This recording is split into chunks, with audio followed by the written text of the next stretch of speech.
The sea had been whispering for weeks before it finally took the church. Waves climbed the cliffs like claws, dragging mist and salt through the graveyard gates. Isla Rowan stood among the broken stones, her lantern trembling in her hand, listening to the choir that no one else could hear. Beneath the surface, where the chapel once stood, voices rose, soft, pleading, beautiful. The bells still tolled underwater, marking hours that no longer existed. They said faith could outlast the storm, but Isla knew better. Some prayers don't reach heaven, some sink and wait to be answered from below. The first light of dawn broke over the restless sea, casting a pale glow that barely pierced the thick morning mist. Clara Mallory stood at the water's edge, her breath fogging in the crisp air as she watched the impossible unfold before her eyes. Slowly, like a ghostly apparition from a forgotten past, the sunken village began to rise.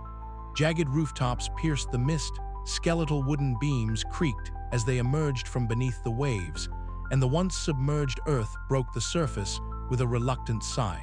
Clara's heart pounded, not from exertion but from a strange cocktail of awe and unease. For 100 years, the village had slept beneath the cold, silent depths, swallowed by the capricious sea. Now it returned, as if summoned by some ancient tide that no living soul could fully understand. This was no ordinary phenomenon. It was a resurrection, a revival of memories soaked in salt and sorrow. She stepped cautiously into the shallow water, the chill biting through her sturdy boots as she waded toward the first row of houses. The wooden frames, softened and warped by years underwater, groaned beneath the weight of time. Barnacles and seaweed clung stubbornly to the surfaces, their presence a testament to the village's long dormancy. Clara's fingers brushed against a broken window frame, rough with encrusted shells and algae, and she shivered despite the sun's tentative warmth. The air was thick with a silence that felt unnatural, a heavy stillness that pressed against her chest. As she moved deeper into the village, she became aware of faint sounds, whispers that could have been the wind or something far more unsettling. Somewhere in the distance, a bell tolled soft, mournful, and impossibly real. Clara froze, her eyes searching the horizon, but there was no sign of a bell tower, no living soul to ring such a call. Her gaze was drawn inexorably toward the heart of the village, where the drowned church stood defiantly amidst the ruins. Its stone walls, though cracked and waterlogged, remained stubbornly intact. Through the shattered stained glass windows, Clara glimpsed the altar submerged beneath a thin veil of water. The colors of the glass refracted into ghostly patterns that danced in the dying light. A cold wind stirred the water, sending ripples that distorted the reflections, and for a moment, Clara thought she saw a shadow move beneath the surface. Her breath caught. Was it a trick of light, or was something watching her from the depths? Determined, she pulled her jacket tighter and stepped closer. Her journal, worn and water-stained, hung from her shoulder, a testament to years of research and unanswered questions. This village, lost to time and tide, held the key to truths she needed to uncover. About the curse, the faith shattered beneath the waves, and the fate of those who had prayed within the drowned church. As the day wore on, Clara explored the skeletal remains of the village, each step echoing in the hollow silence. The buildings whispered stories in the creaks of their timbers and the groans of aged stone. The water lapped gently against the ruins, a constant reminder of the power that had swallowed this place whole. Yet, beneath the surface, Clara felt a presence, a restless energy that seemed to pulse with the rhythm of the tides. As twilight descended, casting long shadows across the deserted streets, Clara paused by the church's entrance. The stained glass glimmered faintly in the fading light, the images of saints and sinners blurred and distorted by time and water. The air grew colder, and Clara's breath came in shallow gasps. Suddenly, a splash broke the silence. Clara spun around, eyes wide, searching the darkening waters. For a fleeting moment, she saw a pale, waterlogged figure reflected in the ripples, a man in tattered priest robes, his eyes glowing faintly with an otherworldly light. The apparition vanished as quickly as it appeared, leaving Clara trembling and breathless. Her heart hammered as the realization settled over her. The village was not merely a relic of the past. It was alive in a way that defied reason, haunted by those who had once called it home. And the drowned church, silent and forbidding, stood at the center of a curse that refused to die. Clara pulled her jacket tighter, steeling herself against the creeping dread. This was only the beginning. The answers she sought were buried deep, beneath the water, beneath the stones, and beneath the shadows of faith and fear. The village had risen, but so had the darkness that clung to it. As night fell, the bells tolled once more, echoing through the mist like a dirge from the depths. Clara's resolve hardened. She would uncover the truth, no matter the cost. For the village, for the drowned souls, and for the sister she had lost to the merciless sea. The night was alive with secrets, and Clara Mallory was ready to face them all. Clara Mallory sat cross-legged on the warped floorboards of the dilapidated house, her lantern's warm glow flickering against the peeling wallpaper as she sifted carefully through a stack of brittle, water-stained papers. The sunken village, having resurfaced after 100 years, was a spectral reminder of a forgotten past, but Clara was determined to unearth its secrets. Each document she examined whispered fragments of a story darker than she had anticipated. The musty smell of damp wood and saltwater hung heavy in the air, mingling with the faint metallic scent of rusted nails and decayed timber. Outside, the gentle lapping of water against the submerged doorframe was a constant, rhythmic reminder of the village's watery grave. Clara's fingers trembled slightly as she traced faded ink, records of church meetings, parishioners' names, and cryptic notations hinting at rituals and warnings. "This can't just be folklore," she murmured to herself, eyes narrowing on a passage mentioning the curse that binds us beneath the waves. The words seemed to pulse with a life of their own, as if the paper bore the weight of centuries of suffering. A sudden chill swept through the room, causing Clara to pull her jacket tighter around her. From beyond the broken window panes, shadows danced erratically in the lantern light. She froze, every sense sharpening.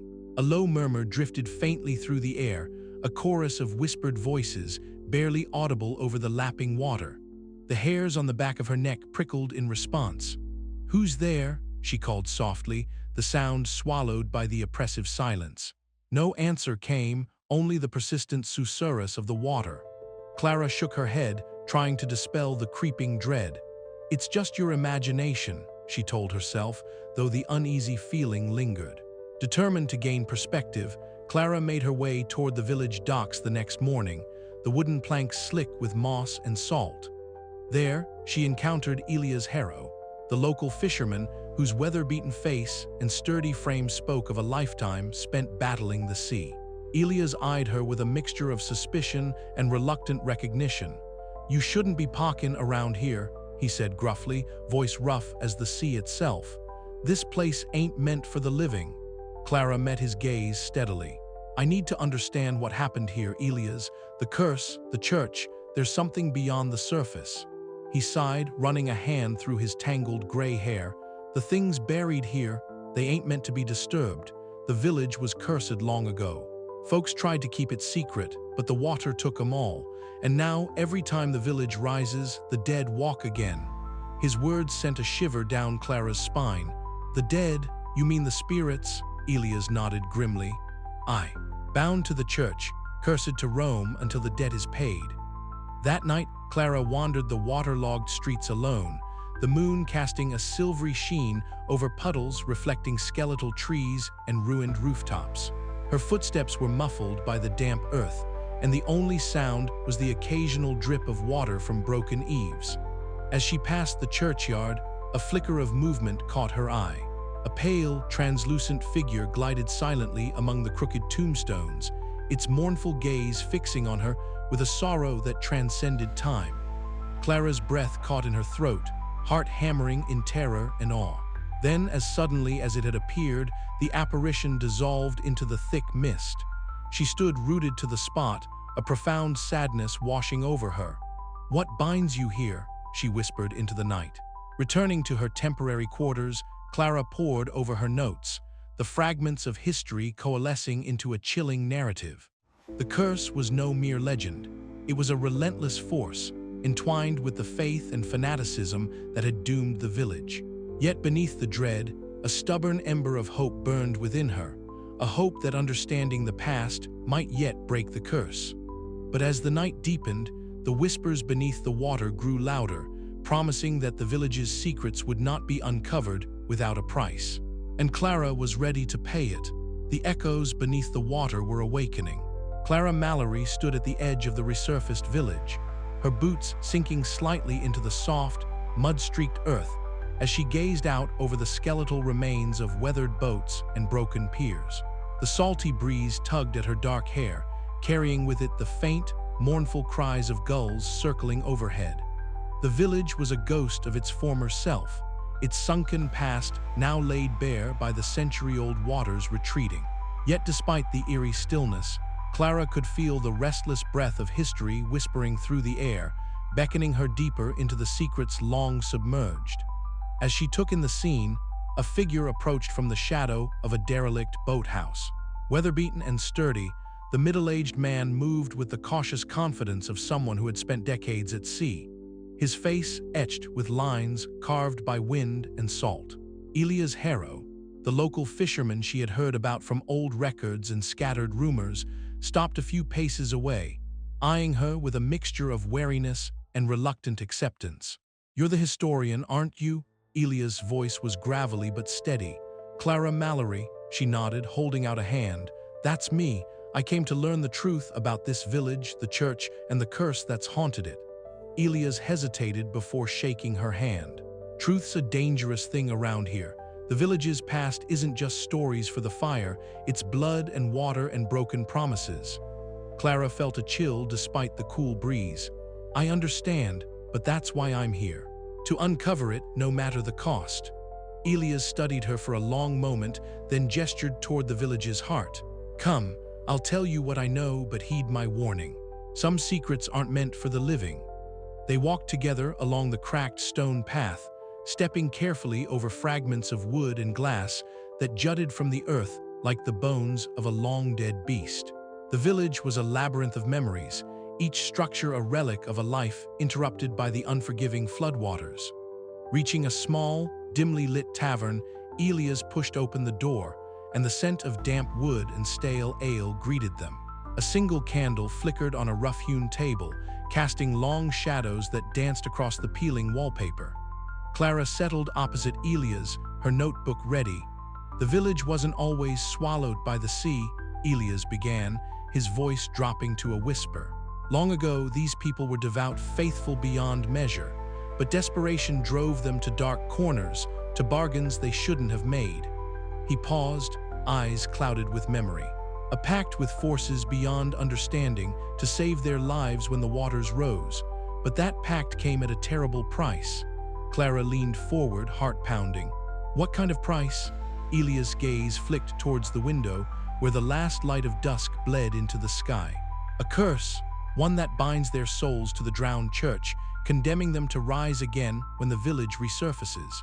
They're trapped between worlds, neither living nor dead." The room seemed to close in around Clara, the weight of his words settling like a stone in her chest. "And the vengeful priest, he was the one who led them into that pact," Elias said grimly. "A man twisted by faith and betrayal. Now he commands the restless spirits, punishing those who dare disturb their slumber." Outside, a sudden gust rattled the window panes, carrying with it a faint murmur, the echoes of prayers and laments long forgotten. Clara shivered and scribbled furiously in her notebook, the pieces of the puzzle starting to fit together. After a long silence, Elias stood. "There's more you need to see. Come with me." They left the tavern and walked toward the skeletal remains of a half-submerged home. The air grew heavier with the scent of brine and decay, mingling with the faintest trace of incense. Elias' voice dropped to a reverent murmur. This was where the villagers made their final stand before the flood took them all. The betrayal, the fear, it's etched into these walls. Clara reached out to touch the waterlogged timber, feeling the cold seep into her skin. How did they betray themselves? "They turned on each other," Elias said, eyes distant. "Sacrificed some for the survival of others. The priest preached salvation, but it was twisted salvation, stained with blood and fear." A silence fell between them, broken only by the gentle lapping of water against the ruins. Clara's thoughts spun, the image of the vengeful priest and the villagers' fate intertwining with her own haunted memories of Tommy. When Elias finally left her at the village edge, Clara stayed behind, the wind stirring the tattered remains of a forgotten flag. Alone, she wandered through the ruins, her journal in hand, each step echoing with the whispers of the past.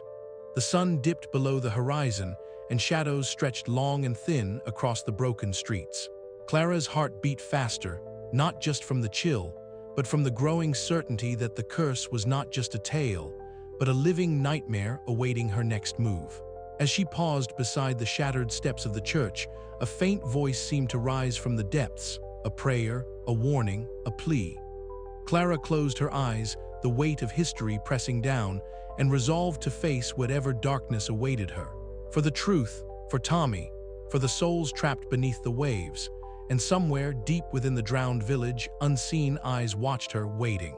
The cold water lapped against Clara Mallory's boots as she stepped cautiously into the shallow basin surrounding the sunken church.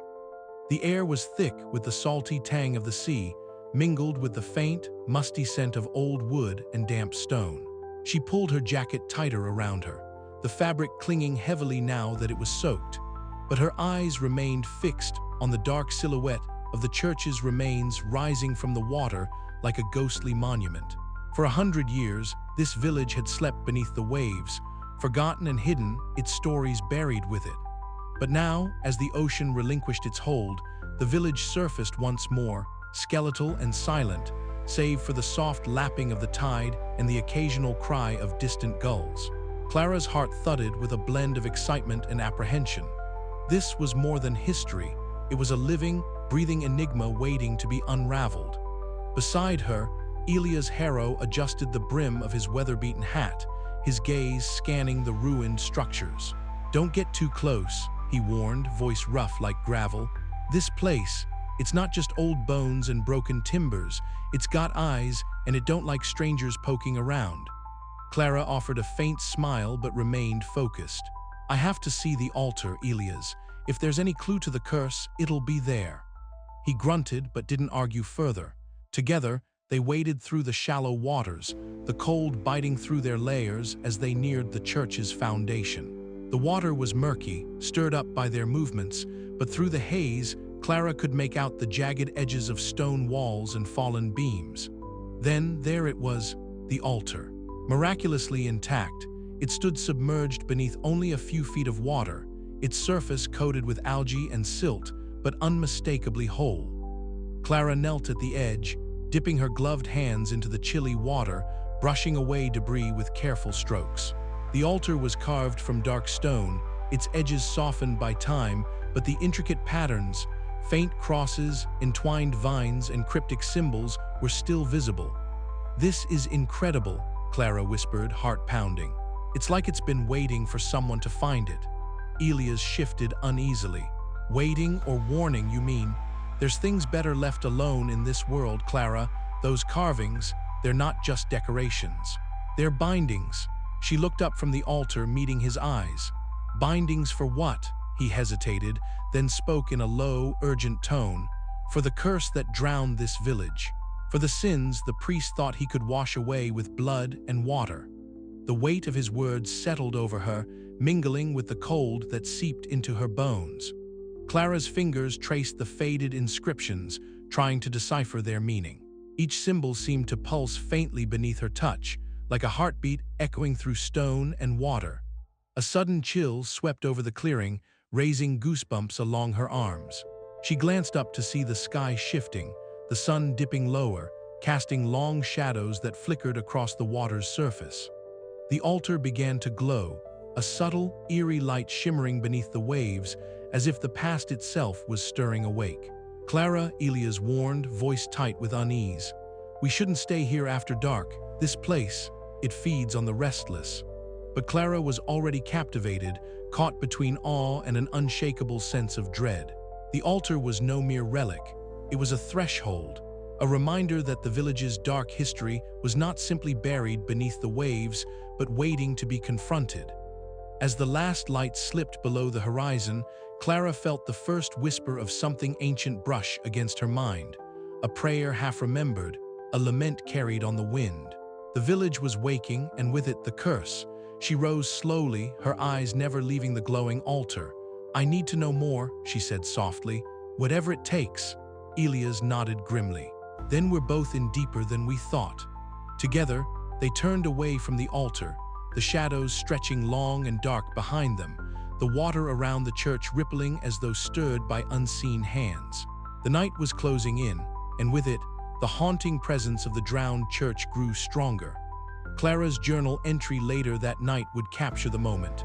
The altar remains, untouched by time or tide, a silent witness to the sins and prayers of a lost village.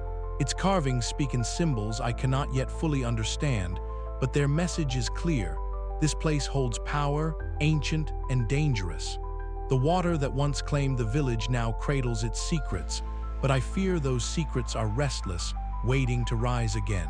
Tomorrow, I delve deeper. The chapter closes on Clara's determined gaze, the faint glow of the altar still echoing in her mind, setting the stage for the terrifying truths yet to come as the village's past claws its way to the surface. The night had settled over the sunken village like a shroud, thick and suffocating. Clara Mallory moved carefully through the waterlogged streets, the beam of her lantern wavering in the cold breeze that whispered secrets no living voice dared to speak aloud. She had waited for the darkness to fall, knowing that the village's true face, the one hidden beneath layers of history and water, revealed itself under the cloak of night. Her heart thrummed with a mixture of fear and relentless curiosity. The church loomed ahead, its skeletal frame jutting from the shallow waters like a monument to forgotten sorrow. Clara's boots sank slightly into the muddy ground as she waded toward the entrance, the wooden doors hanging crooked on their rusted hinges. The air was thick with the scent of rot and salt, a pungent reminder of the centuries the village had spent swallowed by the sea. Steeling herself, she pushed open the doors and stepped inside. The lantern's light danced across broken pews and shattered stained glass, casting fractured colors onto the water that pooled across the floor. The altar, though battered, remained intact, a silent sentinel amidst ruin. Clara's breath hitched as the weight of unseen eyes settled upon her. Suddenly, the temperature dropped, a cold so deep it gnawed at her bones. From the shadows at the far end of the nave, a figure emerged. Pale and gaunt, his features distorted by the relentless embrace of water, he wore tattered priestly robes that clung to his skeletal frame. His eyes glowed faintly, twin embers burning with a fury that transcended death. Clara froze, the lantern trembling in her grasp. The vengeful priest's mouth moved, but his voice was like the echo of a funeral bell tolling beneath the waves, low, hollow, and filled with accusation. "You trespass where the dead remain bound. Turn back, lest you join their ranks." The oppressive aura of his presence pressed down on her, a suffocating embrace that threatened to drown her in despair. Yet beneath the terror, a spark of defiance kindled within Clara. She swallowed her fear, lifting her chin. "I seek to free you," she whispered, voice steady despite the pounding of her heart. "To break the curse that chains you here." The spirit's eyes flared brighter, a tempest of wrath and sorrow. "Foolish child," he intoned, "the curse is eternal, born of faith betrayed and blood spilled beneath the tide. You cannot undo what was wrought by fire and water." Clara took a cautious step forward, the water swirling around her ankles as if stirred by unseen hands. "I do not believe in curses without end. There is always hope, forgiveness, redemption." For a heartbeat, the priest's visage softened. An echo of the man he once was before fanaticism and betrayal twisted his soul. Then, with a final, spectral wail, he dissolved into the mist, leaving Clara alone in the flooded sanctuary. Her lantern flickered, casting long shadows that seemed to pulse with the heartbeat of the drowned village. The encounter had shaken her, but it had also steeled her resolve. The curse was real, and its guardian was terrifying beyond measure, but Clara knew she had to face this darkness head-on. As she retraced her steps out of the church, the water around her feet rippled gently, as if the village itself was watching, waiting, and breathing beneath the surface. The night was far from over, and the battle for the souls trapped within the drowned church had only just begun. Clara's journal would later record every detail of this night, her words trembling with the weight of what she had faced. Yet beneath the dread, there was a fragile thread of hope, a belief that even the darkest curse could be broken by courage and compassion. The vengeful priest was no longer a distant legend. He was a living nightmare, and Clara was determined to confront him, no matter the cost. The village whispered its secrets in the rising wind, the water lapping at the edges of the church like the fingers of the past reaching out to claim her. But Clara would not turn away.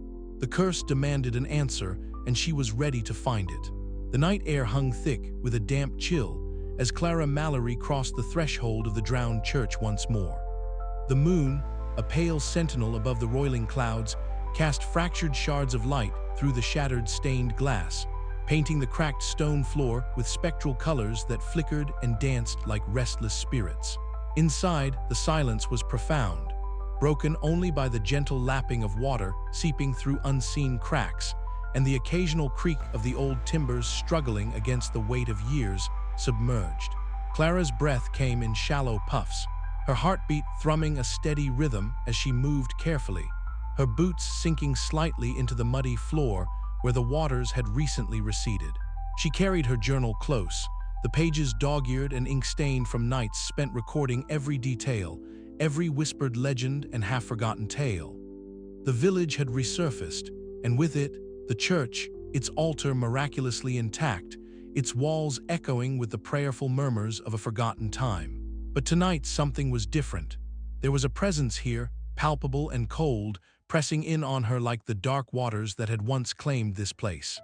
From the shadowed recesses near the altar, a figure began to take form, ethereal and faint, yet unmistakably human. Sister Agnes emerged from the gloom, her faded habit trailing like a wisp of smoke, her eyes pools of sorrow and wisdom. Clara froze, a mixture of awe and apprehension rooting her to the spot. The nun's voice, when it came, was soft yet carried an eerie resonance, as if spoken through the veil that separated life from death. "The water remembers those who dared to pray beneath its depths," she intoned, her words weaving into the stillness. "Faith, like the tide, ebbs and flows, but the curse is the undertow that drags all hope beneath." Clara's pen hovered over the page, her fingers trembling as she jotted down the cryptic message.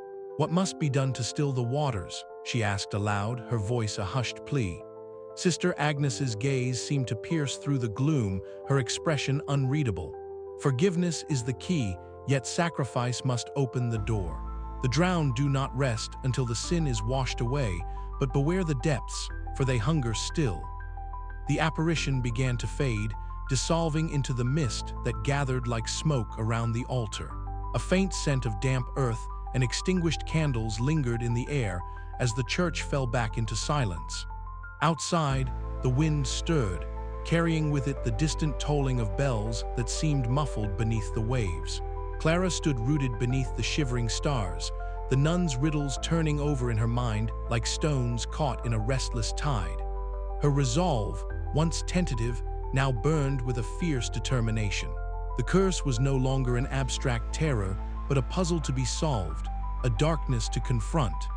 Yet, the path ahead was shrouded in shadows, and the cost of salvation remained uncertain. As the night deepened, Clara's thoughts returned again and again to Sister Agnes's words. Forgiveness and sacrifice, two notions intertwined with faith and fear, with hope and despair. The drowned village was not just a relic of the past. It was a living nightmare, a story still being written in water and blood.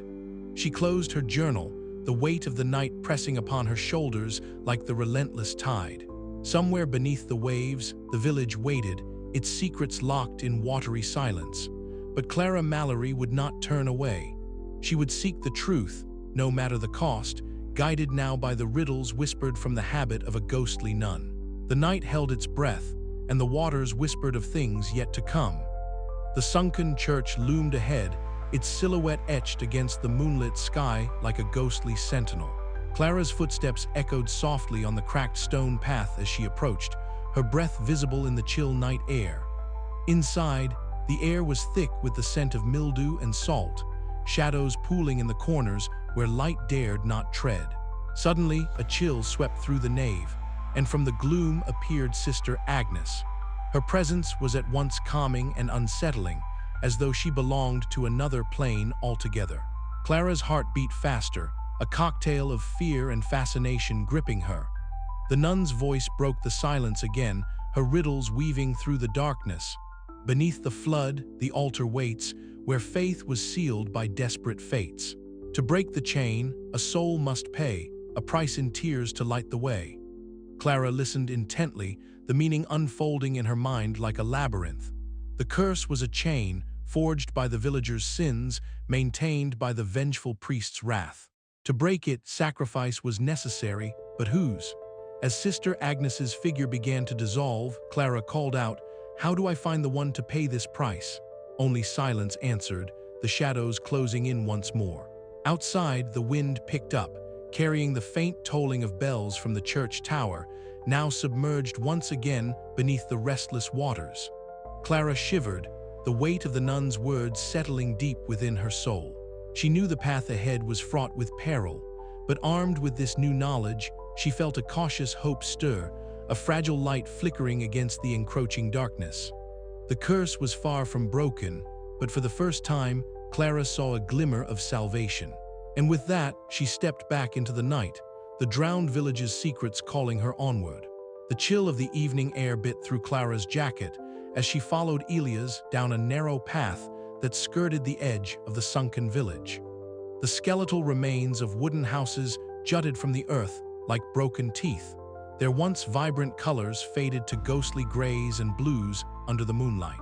The air was thick with the scent of damp wood, salt, and something else, something faintly metallic, like old blood. They reached a small clearing where a fire had been hastily built, its flames sputtering against the damp breeze.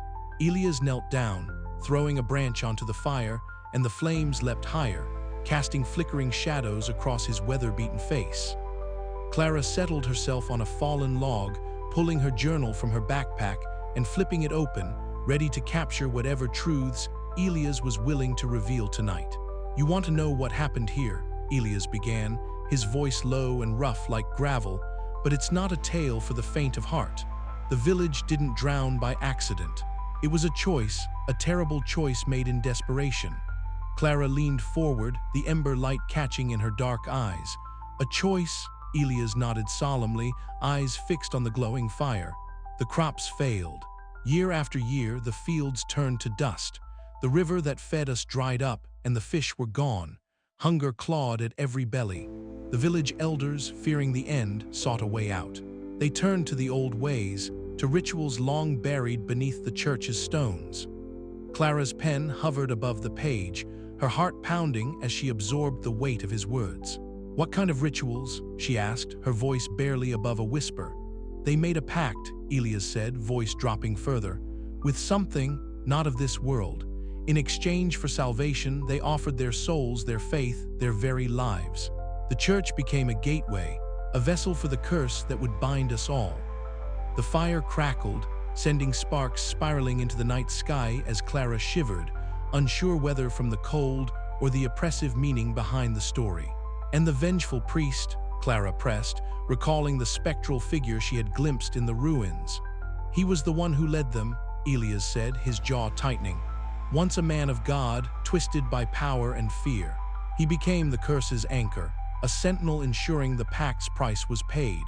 Clara's mind reeled. The village's fate was not a tragic accident, but a deliberate descent into darkness.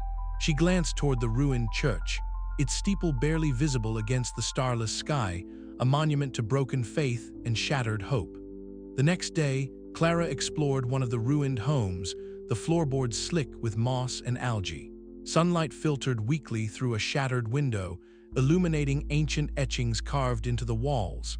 Symbols twisted and contorted, a language lost to time but heavy with menace. Her fingers traced the grooves, an unsettling energy prickling beneath her skin. She paused, listening. From the water's edge came faint, mournful wails, echoes of the restless dead. Shadows flickered across the shimmering surface, figures half seen, caught between worlds. Clara's breath caught. The village was alive in ways far beyond the physical. The curse was not just a story, but a living, breathing force, feeding on fear and despair. That night by the fire once again, Clara confronted her own doubts. Elia's story challenged everything she believed about faith and survival. Could forgiveness and sacrifice undo what desperation had wrought? Or was she doomed to witness the endless repetition of tragedy? "What do we do now?" Clara asked, voice trembling but resolute. Elias looked at her, eyes reflecting the firelight and something deeper, hope perhaps, or the desperate need for it. "We fight," he said simply, "because if we don't, the water will rise again and the curse will drown us all." As the flames flickered low, Clara closed her journal. The path ahead was dark and uncertain, but she would face it. Beneath the surface of the drowned village lay truths that demanded reckoning, and she was ready to uncover them, no matter the cost. The night deepened around them, the restless waters whispering secrets only the brave dared to hear. And somewhere in the shadows of the sunken church, the vengeful priest watched, waiting for the next move in a game as old as faith itself. Clara's resolve hardened. The curse was real, and the stakes were higher than ever. But within the darkness, a fragile ember of hope flickered, one she was determined to keep alive. And so, beneath the surface of fear and despair, the battle for the village's soul had truly begun. The air hung thick, with the scent of damp earth and decay as Clara Mallory stepped cautiously onto the soggy shoreline of the resurfaced village. The brittle remains of wooden docks creaked faintly beneath her boots, the water lapping softly against the skeletal structures. It was a night swallowed by shadows, a moonless sky pressing down, heavy and suffocating. Clara's breath fogged in the chill, mingling with the whisper of unseen currents that stirred beneath the surface. Her eyes strained against the darkness, catching glimpses of movement where none should be. At the water's edge, faint flickers of light danced, translucent figures rising and falling like restless ghosts trapped between worlds.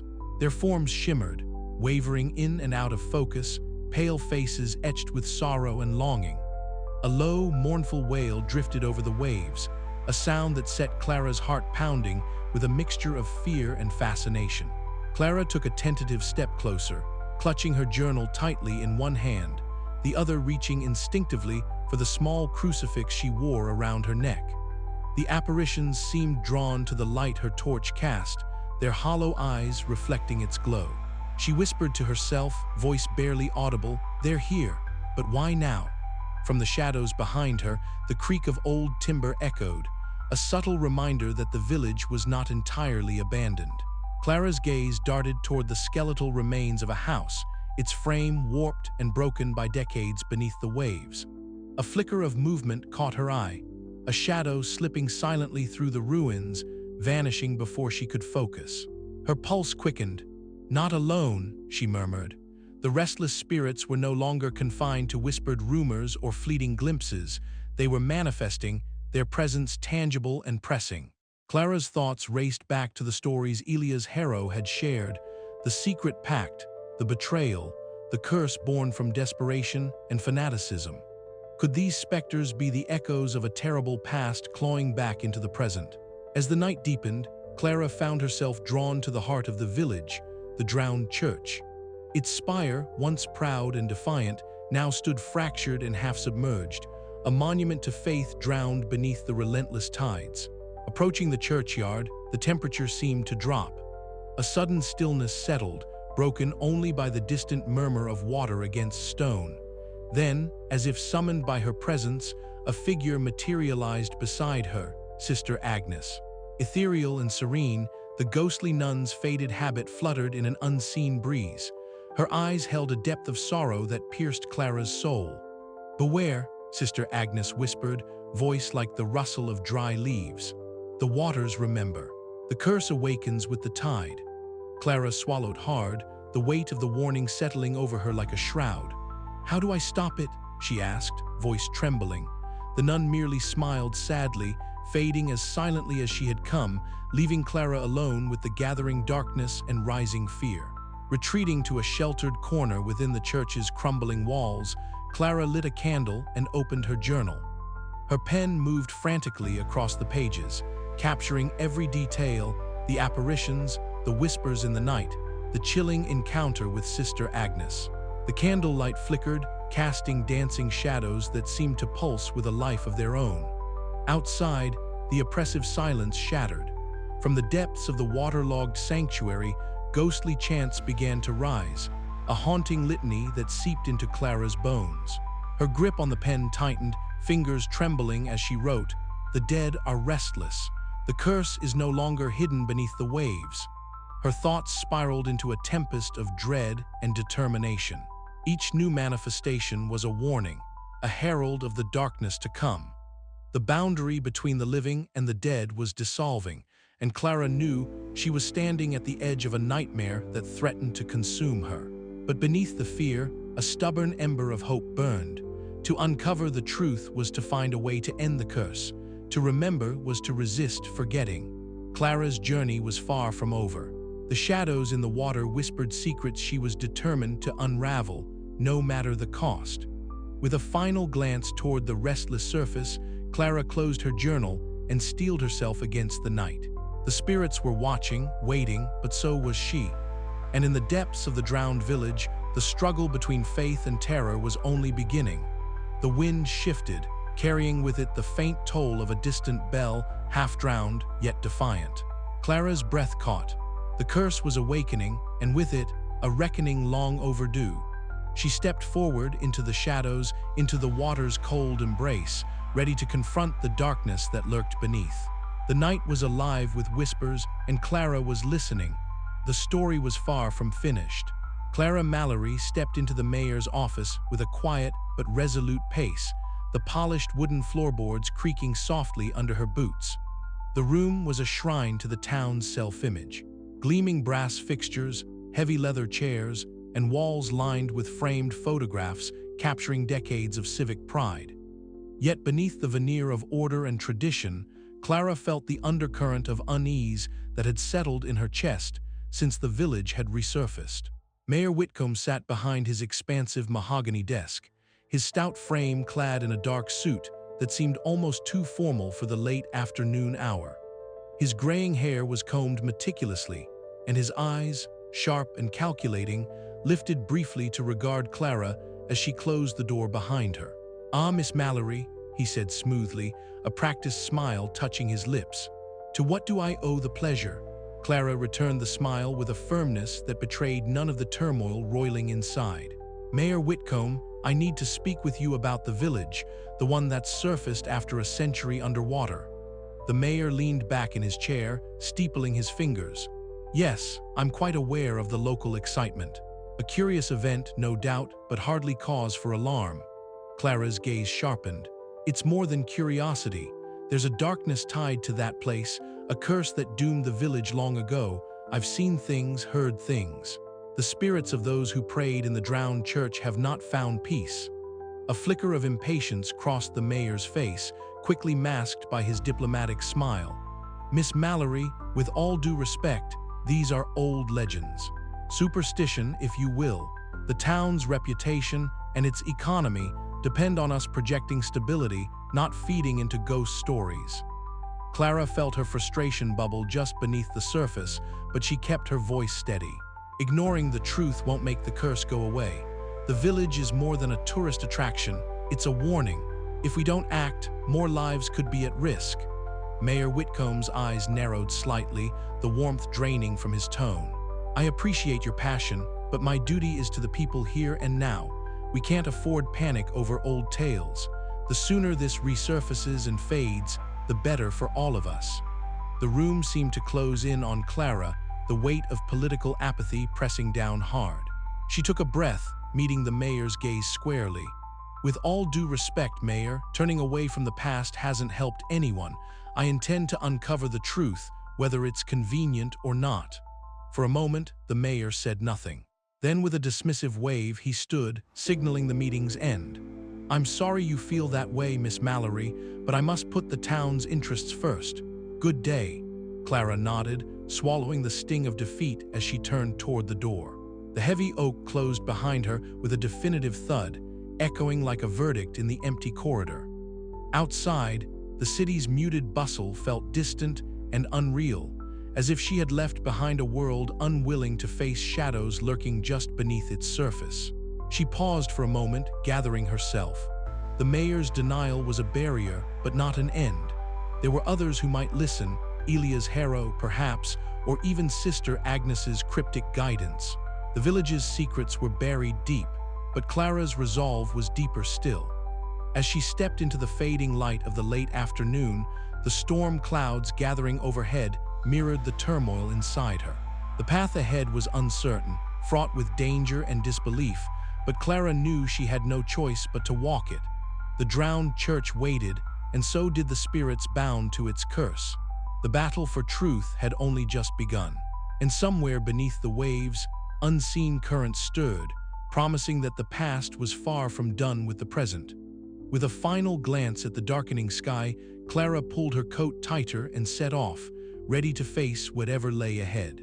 The parish hall was cloaked in shadows, the weak flame of a single candle flickering against the peeling paint and worn wooden benches. Clara Mallory sat stiffly across from Father Nolan, the air thick with an unspoken tension that neither dared to break first. Outside, the wind whispered through the skeletal remains of the sunken village, carrying faint echoes that only Clara seemed to hear. "Clara," Father Nolan began, his voice low but firm, "I respect your dedication. Your research is thorough, and your passion undeniable. But this talk of curses and vengeful spirits, it belongs more to folklore than to the teachings of the church." Clara's eyes narrowed, the flicker of candlelight reflecting in their depths. "But what about the signs, Father? The altar found intact beneath the water, the inexplicable phenomena, the accounts from Elia's. How do you explain those?" Father Nolan sighed, rubbing the bridge of his nose. "The mind can play tricks, especially when grief and fear take hold. I won't deny that strange things may happen in that village, but to claim it's a curse, that's a dangerous path. It breeds superstition and fear, not faith." Clara's hands tightened around her journal, the leather cover creaking softly. "I lost my sister, Father, drowned without explanation. This curse, it feels tied to that loss. I need to understand, to believe there's a way to end it." The priest's eyes softened momentarily, but he remained resolute. "Faith is about hope and trust in God's mercy, not in ghost stories. You must be careful not to let despair cloud your judgment." A sudden chill swept through the room, the candle flickering violently as a distant whisper seemed to drift through the cracked window panes. Clara shivered but remained steadfast. What if the curse is real? If the spirits are trapped, suffering, do we not owe them release? Father Nolan's gaze hardened. "The spirits of the departed rest in God's hands. We must trust in that, not in our fears." Their debate stretched on, a clash of conviction and doubt that mirrored the storms brewing outside. Clara's belief in the supernatural grew, fueled by the signs she had witnessed, but Father Nolan's calm skepticism grounded him in tradition and reason. As the night deepened, the priest rose, adjusting his robes. "I pray you find the peace you seek, Clara, but tread carefully. The line between faith and folly is thin." He left the hall, the door closing with a soft thud that echoed in the silence. Clara remained seated, the candle's flame a solitary beacon against the darkness. Alone, she felt the weight of her doubts pressing down, the chilling whispers of the drowned village weaving around her heart. Outside, the restless waters lapped silently against the shore, as if waiting, watching. The battle between faith and fear had only just begun, and Clara knew that to confront the curse, she would have to navigate the fragile boundaries of belief and skepticism before the darkness claimed her too. Her journal lay open on the table, inked pages filled with frantic notes and sketches of the village's haunted past. Each word was a prayer, a plea for understanding, and above all, for hope. As dawn threatened the horizon, Clara whispered a prayer of her own, uncertain if it was for salvation or simply for strength. The curse was real, the spirits were restless, and somewhere between faith and doubt, Clara had to find her path. The church bells tolled faintly in the distance, a mournful sound that seemed to echo beneath the waves themselves, a reminder that the battle for the village's soul was far from over. But for now, the silence returned, heavy and portentous, as the sunken village waded once more beneath the surface, its secrets guarded by water, faith, and the shadows of the past. The night was far from over, and Clara's journey had only just begun. The sun dipped low behind the waterlogged rooftops of the sunken village, casting long shadows across the skeletal remains of what had once been a bustling heart of life and faith. Clara Mallory stood at the edge of the flooded square, the chill of the evening air wrapping around her like a shroud. Her breath rose in shallow clouds, mingling with the thick mist that curled lazily over the water's surface. The village was silent, except for the soft lapping of water against broken stone and the distant call of a lone bird, its cry sharp and haunting in the fading light. As Clara's gaze swept over the submerged structures, she felt that familiar, unsettling pull, a whisper of something watching, something waiting beneath the surface. Her fingers tightened around the leather-bound journal she carried, its pages filled with notes, sketches, and fragments of a history steeped in tragedy and shadow. It was here, in this place suspended between past and present, that her own past collided with the village's dark legacy. Suddenly, a flicker of movement caught her eye. There, shimmering just beyond the water's edge, was the faint outline of a small figure. Clara's heart skipped a beat. The figure danced lightly on the water's surface, laughter ringing out like the tinkling of distant bells. It was a girl, no more than 8 or 9, her hair a dark halo glowing softly in the dying light.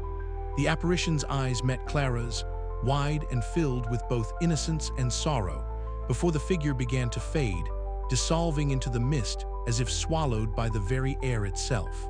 "Tommy," Clara whispered, the name catching in her throat. The vision vanished, but the echo of that laughter lingered, mingling with the rising unease that had settled deep within her bones since the village had resurfaced. Back at her makeshift camp, Clara pored over the worn pages of her journal. Each entry was a thread, weaving together the fragments of the village's story and her own tangled memories. Tommy's face haunted the margins, smiling, carefree, forever lost beneath cold, unforgiving waters. The mysterious drowning that had claimed her sister years ago was the wound that drove Clara's relentless pursuit of truth. She had always sensed that Tommy's fate was entwined with the curse that doomed this village, but until now, the connection had been elusive, like shadows just beyond the reach of light. That night, sleep was a fragile thing. Clara's dreams were invaded by visions both beautiful and terrifying. She found herself wandering the flooded streets, the church's silhouette looming against a sky heavy with storm clouds. In the sanctuary, where water pooled over cracked tiles and broken pews, the apparition of a girl appeared again, this time nearer, a translucent figure drenched in sorrow. Tears, glimmering like droplets of liquid crystal, trailed down her cheeks as she reached out silently toward Clara. "Tommy," Clara breathed, stepping closer, her fingers trembling as if to touch a fragile wisp of smoke. But the girl faded once more, leaving Clara alone in the cold, echoing silence. Days passed, each one blurring into the next as Clara wrestled with the visions and the creeping sense of despair that clung to the village like a second skin.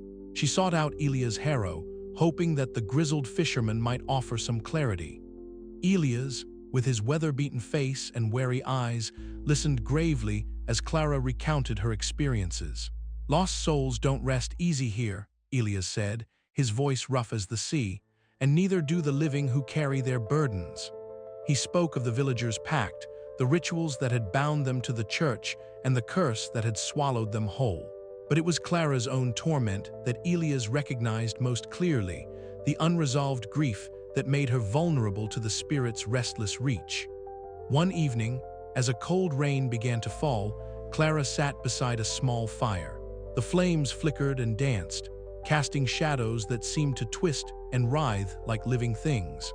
Clutching a faded photograph of Tommy, Clara's mind was a tempest of memories and emotions. Suddenly, the shadows coalesced into the faint outline of Tommy's face, whispering a name that echoed with desperate longing. The fire hissed and sputtered as Clara's breath caught in her throat. "Why won't you let me go?" she murmured, tears mingling with the rain.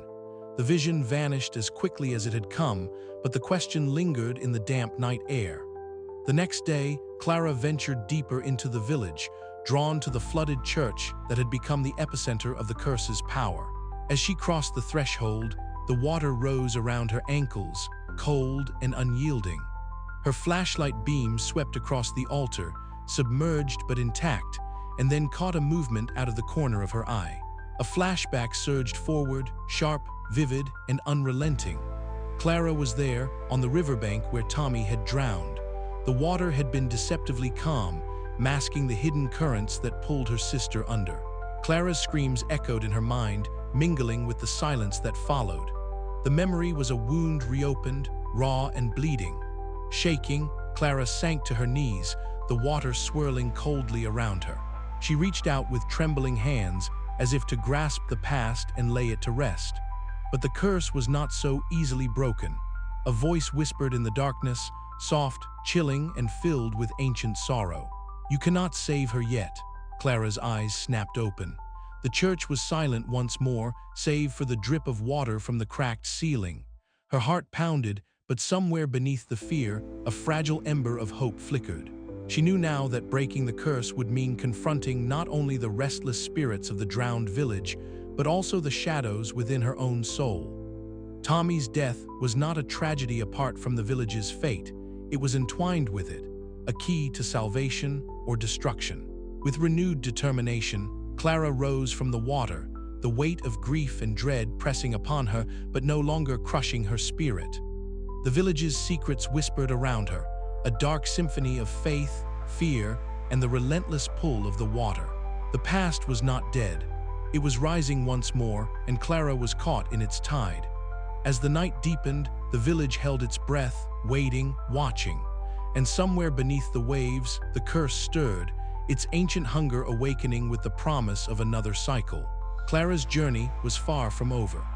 The visions of Tommy were a haunting melody that would guide her through the darkness ahead, or doom her to be lost beneath the waves forever. The church bells tolled faintly, a ghostly reminder that some prayers are never answered, and some sins never forgiven. The cabin smelled of brine and aged timber, the walls lined with fishing nets and faded photographs that spoke of a quieter life before the curse. Clara sat opposite Elia's harrow, whose weathered hands trembled slightly as he closed the battered leather journal with a sigh. "You deserve to know the truth," Elia said, his voice rough like the sea, carrying the weight of decades spent guarding secrets. "It wasn't just some accident, Clara. The village, we made a pact. A desperate, terrible pact." Clara leaned forward, the flickering candlelight dancing across her determined face. "With the priest?" she asked softly, her heart pounding. Elias nodded, eyes clouded with sorrow. "Father Malden, he was no ordinary man. The villagers looked to him for salvation as the waters rose, but his faith twisted into something dark. They turned to forbidden rituals, hoping to save themselves, but instead, they damned us all." He traced a brittle finger over a yellowed page, revealing hastily scrawled notes and symbols.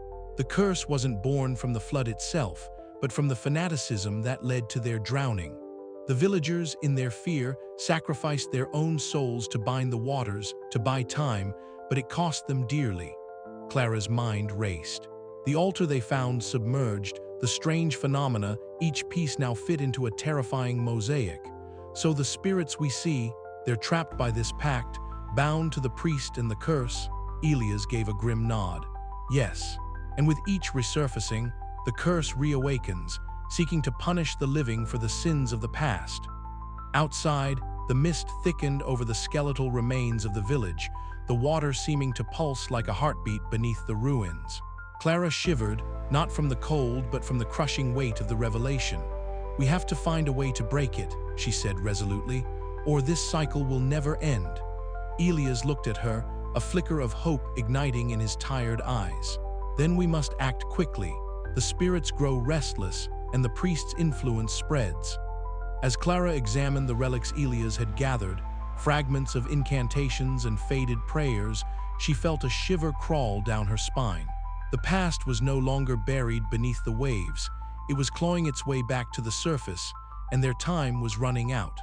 Suddenly, A cold draft swept the cabin, carrying with it the faint sound of distant water lapping, a whispered warning from the depths. Clara and Elias exchanged a tense glance. The curse was stirring, and so were the spirits. Their discovery had unleashed a new danger, but also a chance to confront the darkness head-on. The path ahead was fraught with peril, yet Clara's resolve burned brighter than ever. She would uncover every secret, face every ghost, and break the curse that bound the drowned church and its lost village. The night deepened, shadows lengthening as the village outside seemed to hold its breath. Somewhere beneath the waves, the vengeful priest watched, waiting for the next move in a centuries-old game. Clara closed her eyes, steeling herself for the battle to come, knowing that the fate of the restless souls and her own depended on what she would do next. The candle flickered once more, casting eerie shapes on the walls, as the secrets of the drowned village whispered through the cabin like the restless tide, relentless and unforgiving. Clara's journey into the heart of the curse had only just begun. Clara's breath came in ragged gasps, the stale, briny air of the drowned church thickening around her, as if the walls themselves exhaled the sorrow of 100 years submerged. She stood at the center of the nave, her boots sinking slightly into the debris-strewn floor where water had long since receded, leaving behind the ghostly remnants of a place once sacred. The moonlight filtered through the broken windows, casting fractured beams that shimmered like watery veins across the cracked stone. The silence was a heavy weight, broken only by the faint drip of condensation and the distant, mournful echo of bells that seemed to toll from beneath the earth. A chill crawled along Clara's spine as the shadows shifted, coalescing into forms that flickered like dying flames. Whispers rose like a susurrus from the corners of the church, voices layered with grief and anger, voices that carried the weight of forgotten prayers and broken promises. She clutched her journal tightly, the worn leather cover pressing into her palm, grounding her as the oppressive atmosphere threatened to swallow her whole. Suddenly, the temperature plummeted, and the air grew heavy with an invisible pressure that squeezed at her chest. Clara stumbled back, nearly losing her footing as a spectral wind swept through the nave, carrying with it the rancid scent of earth and salt. The whispers swelled into a cacophony of despair, voices overlapping in a haunting litany of regret and accusation. Her head spun as she fought to steady her breath, the line between reality and nightmare blurring beneath the weight of the curse. Then, as if summoned by her desperation, a soft glow blossomed near the altar, pale and trembling like a candle struggling against the dark. The light coalesced into a figure swathed in the faded habit of a nun, her features serene yet sorrowful, eyes deep pools of compassion and warning. Sister Agnes. Clara's heart leapt. She had seen the apparition before, fleeting glimpses in her dreams and whispers in her journal, but never so vivid, so close. The ghostly nun raised a hand, her voice a gentle murmur that cut through the turmoil like a bell tolling in the fog. Beware the flood that does not cleanse but consumes. Faith lost is not faith gone, it lingers, waiting for the willing. Her words were cryptic, but laden with meaning. Clara strained to decipher the riddles wrapped in sorrow and hope.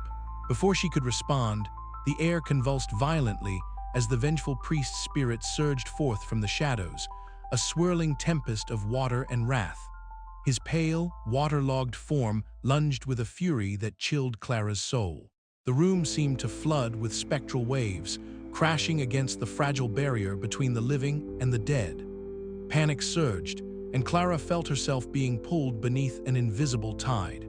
But Sister Agnes moved swiftly, stepping between Clara and the malevolent force. Her form radiated a soft, luminescent glow that pushed back the spectral flood, creating a shimmering shield that flickered like light on water. The nun's presence was a balm against the relentless darkness, a testament to a faith that had endured beyond death. "Hold fast, child of the living," Sister Agnes intoned, her voice steady and resolute. "The curse feeds on doubt and despair. Let your heart be the beacon." With a surge of will, Clara gripped her journal and whispered a prayer, words she hadn't spoken aloud in years, words that felt like a lifeline tossed into the storm. The vengeful priest's assault faltered, his form flickering like a candle in the wind, before retreating into the shadows with a final, anguished scream that echoed through the church's hollow bones.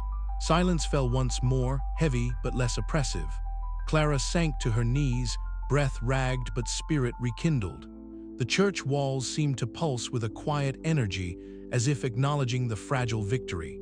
Sister Agnes's figure smiled faintly, a flicker of warmth in her ghostly eyes. "You are not alone," she whispered before fading like mist at dawn. Clara remained kneeling long after the light vanished, the weight of the encounter settling deep within her. The curse was real, yes, but so was hope.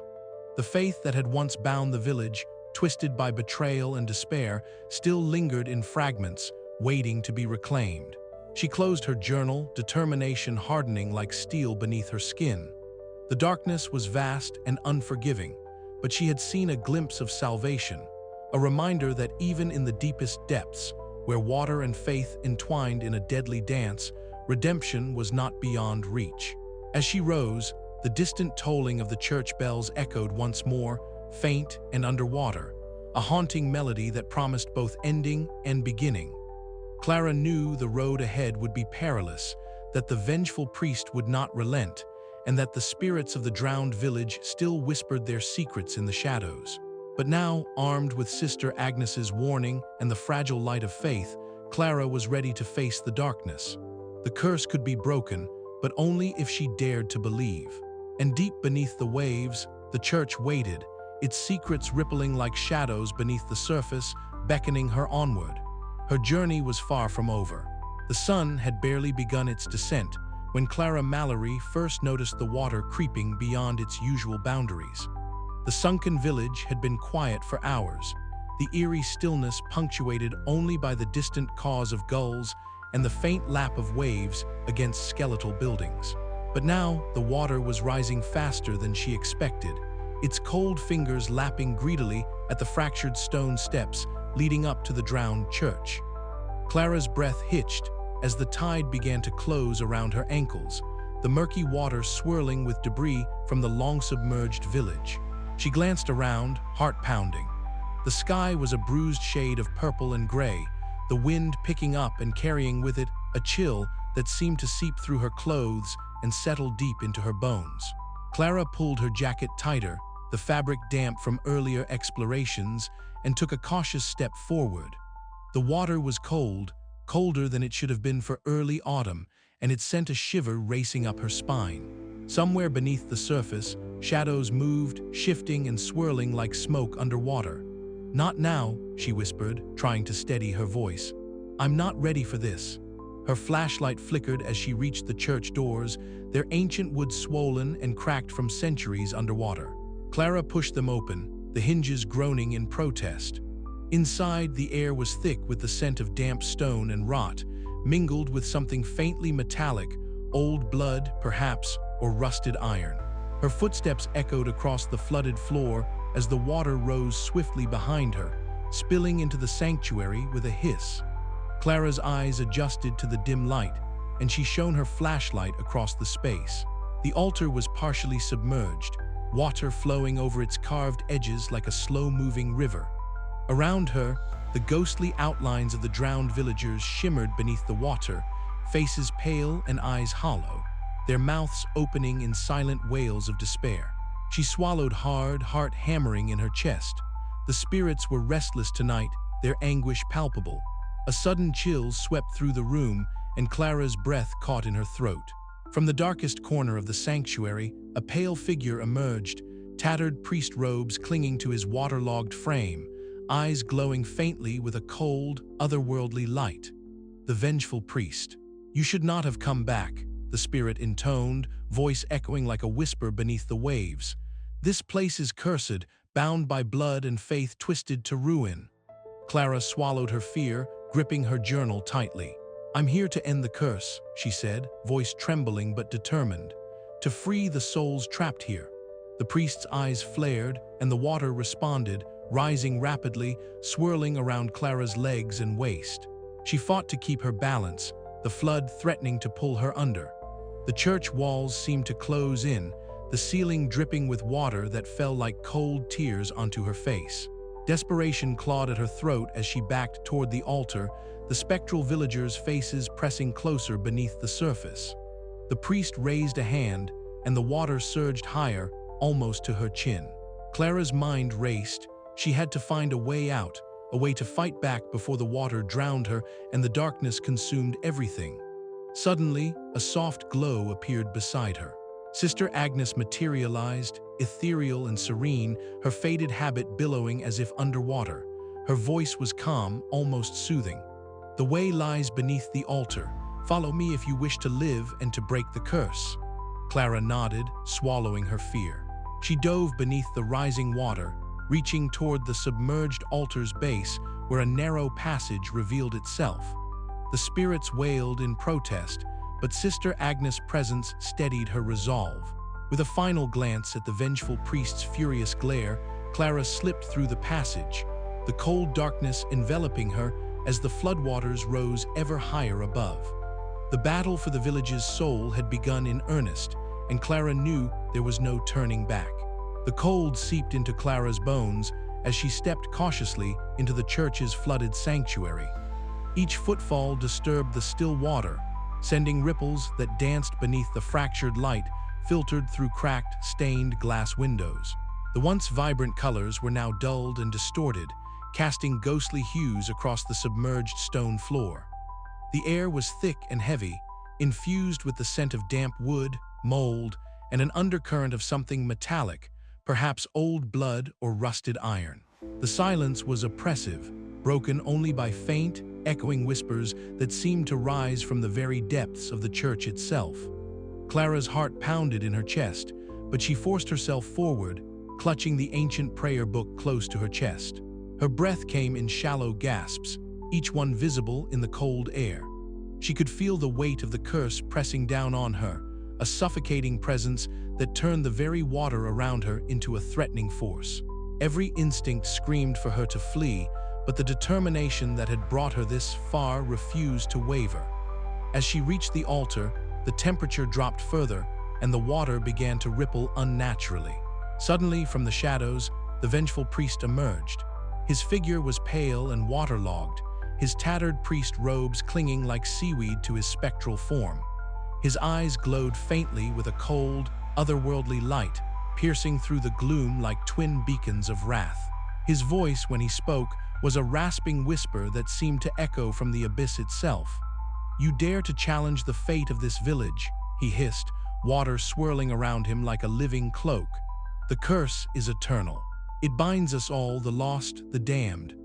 Clara steadied herself, the prayer book trembling in her hands. "No curse is eternal," she replied, voice resolute despite the chill that clutched her heart. "I am here to end your torment, to free the souls trapped in this endless cycle." The priest's form twisted, the water rising swiftly as if summoned by his fury. The sanctuary seemed to groan and shudder beneath the weight of his rage, water swirling into towering waves that threatened to engulf Clara. She felt the cold bite deeper, the floodwaters now chest-high, pressing down on her with crushing intent. In that moment of despair, a soft glow emerged from the altar, a pale, steady light that pushed back against the darkness. Clara clutched the prayer book tighter, beginning to chant the ancient words of forgiveness and sacrifice she had painstakingly researched. Her voice wavered but grew stronger with each phrase, echoing through the watery expanse. The vengeful priest shrieked, his form flickering as the light intensified. The water's fury abated, the waves calming as the spectral figure began to dissolve into mist. Just as his presence faded, a gentle warmth brushed Clara's cheek, and she turned to see Sister Agnes standing silently beside her. The ghostly nun's faded habit shimmered ethereally, her serene face offering a quiet reassurance that steadied Clara's trembling spirit. "Faith is not lost," Sister Agnes whispered, her voice a balm against the lingering dread. "But vigilance must remain." The floodwaters receded slowly, leaving Clara breathless but victorious. The church, once a tomb beneath the waves, now felt sanctified, renewed by sacrifice and hope.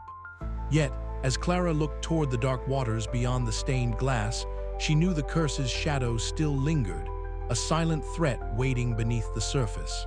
Her journey was far from over. The vengeful priest's curse had been challenged, but the battle for the village's soul had only just begun. The air inside the drowned church was thick, with the scent of damp stone and brine, the flickering candlelight casting long shadows across the waterlogged altar. Clara Mallory knelt on the slippery floor, her hands steady despite the cold that clung to her skin. Around her, the faint outlines of the sunken village shimmered through the murky water, a ghostly reminder of the lives lost to the relentless depths. Tonight was the night she had prepared for, the ritual to break the curse that had bound this place for a century. Her breath came slow and deliberate as she began to chant the ancient words she had painstakingly pieced together from faded manuscripts and whispered legends. The rhythmic cadence of her voice echoed softly against the ruined walls, mingling with the distant sound of water lapping against submerged timbers. It was a prayer and a plea, a call to the forces that held sway over this forsaken place. Suddenly, a chilling presence swept through the church, the temperature dropping sharply as the water around her rippled unnaturally. From the shadows emerged the vengeful priest, his pallid, waterlogged figure drifting forward with an eerie grace. His tattered robes fluttered like seaweed caught in a current, and his eyes glowed with a faint, malevolent light. The very air seemed to constrict, pressing on Clara's chest with a weight that threatened to steal her breath. "You cannot undo what has been done," the priest hissed, his voice a cold whisper that slithered through the darkness. "This village is mine, bound by blood and faith. Your sacrifice is futile." Clara's heart hammered in her chest, but she met his gaze without wavering. "This curse ends tonight," she declared, her voice firm despite the fear clawing at her insides. "The souls trapped here deserve peace, not eternal torment." As the priest advanced, the water around them churned, spectral figures rising from the depths, their mournful faces twisted in anguish. Clara closed her eyes, envisioning her sister Tommy, lost to the same merciless waters that had claimed this village. Drawing strength from her grief and determination, Clara reached into the satchel at her side, pulling out a small vial filled with sacred water blessed by Father Nalan, water that symbolized cleansing and renewal. She sprinkled the holy liquid over the altar, the droplets sparkling like liquid stars before sinking into the ancient stone. The spirits wailed, a haunting chorus that filled the church with an unbearable sorrow. Yet amidst the despair, a faint glow began to grow around Clara, a fragile light pushing back the encroaching darkness. At that moment, Sister Agnes appeared silently beside her, an ethereal figure cloaked in a faded habit. Her serene eyes met Clara's, conveying a silent benediction, a reminder that faith, even when fractured, still held power. Agnes's presence imbued Clara with a newfound resolve, a whisper of hope amid the shadows. The vengeful priest's form twisted in fury, tendrils of dark water reaching out to snatch Clara away. But she held firm, reciting the final words of the ritual invoking forgiveness, not just for the village, but for the priest himself. The weight of centuries of pain and fanaticism seemed to crack in the air, the curse's grip faltering. A blinding pulse of shimmering light erupted from the altar, flooding the church with radiant energy. The spirits rose one last time, their mournful chorus lifting into a celestial harmony that resonated deep within Clara's soul. Faces once twisted by anguish softened, eyes closing in peaceful reprieve as they dissolved into the light. The water stilled, the oppressive chill lifting as the village began to sink slowly back beneath the waves. Clara rose to her feet, exhausted but triumphant, her sacrifice having shattered the cycle of despair, for now. As the church's bells tolled eerily underwater, their mournful peal echoed a bittersweet farewell, signaling an end and a warning. Yet even as the village disappeared beneath the dark waters, a lingering shadow remained, a subtle reminder that beneath the waves, in the quiet depths, the curse's echo might someday awaken anew. Clara's gaze turned toward the horizon, the weight of loss and hope intertwined within her. The battle was won, but the war against the darkness was far from over. With trembling hands, she closed her journal, the final entry a testament to sacrifice, forgiveness, and the fragile light that persevered in the face of overwhelming darkness. "Rest now," she whispered to the vanished souls, her voice carrying on the wind, "but I will be ready if you ever return." The water swallowed the village once more, but Clara's story and the curse's haunting legacy had only just begun. The water lapped gently against the broken pews and shattered stained glass, its chill seeping through Clara's clothes and chilling her to the bone. The sunken church, half submerged and battered by centuries beneath the waves, seemed to breathe with a slow, mournful rhythm as the village began its inevitable descent once more. Clara knelt in the flooded sanctuary, her hands clasped tightly, her breath steady despite the cold that threatened to numb her fingers and lips. Around her, the faint tolling of the ancient church bells echoed through the depths, a haunting melody that was both a requiem and a warning. She closed her eyes, letting the sound wash over her, feeling the weight of the centuries of suffering and faith that permeated this place. Here, in the heart of the drowned village, she offered what might be the last prayer for the souls trapped beneath the waves, souls bound by a curse forged in desperation, betrayal, and blind fanaticism. Her voice was soft, barely more than a whisper, yet it carried the strength of all she had learned, all she had feared, and all she hoped to change. "Forgive them," she murmured, "those who lived and died here, caught between faith and despair. Let their souls find peace beyond the waters that claimed them. May the curse that binds them be broken, and may the darkness give way to light." As her words drifted into the watery silence, the air around her seemed to shift. The ghostly presence of Sister Agnes materialized at her side, her faded habit flowing as if caught in a gentle breeze that did not stir the stagnant water. The nun's serene eyes met Clara's, offering a silent affirmation that bolstered her resolve. "You carry their hope," Sister Agnes said softly, her voice like the ringing of distant chimes. "Faith may waver, but it never truly dies." Clara nodded, drawing strength from the apparition's calm. The church's shadows deepened, and from the darkness emerged the pale, waterlogged figure of the vengeful priest. His eyes glowed faintly, a malevolent light that had haunted her since her first encounter. Yet now, as he watched her with a mixture of fury and resignation, he seemed less a terror and more a tragic relic, a man consumed by his own hubris and the weight of his sins. "You think your prayers can undo what was done?" The priest's voice echoed like a hollow lament beneath the waves. "The curse is eternal, bound by blood and faith." Clara's gaze did not waver. No curse is stronger than the power of forgiveness. No darkness can resist the light of sacrifice. The water around them pulsed, swirling with spectral energy as the spirits of the drowned village stirred. Yet instead of rising in wrath, the apparitions began to fade, their anguished cries softening into whispers of gratitude. The ancient curse, once an unbreakable chain, began to weaken beneath the weight of Clara's prayer and the sacrifice she had made to reach this moment. Outside the church, the village's skeletal remains slipped slowly beneath the waves once more, swallowed by the dark embrace of the sea.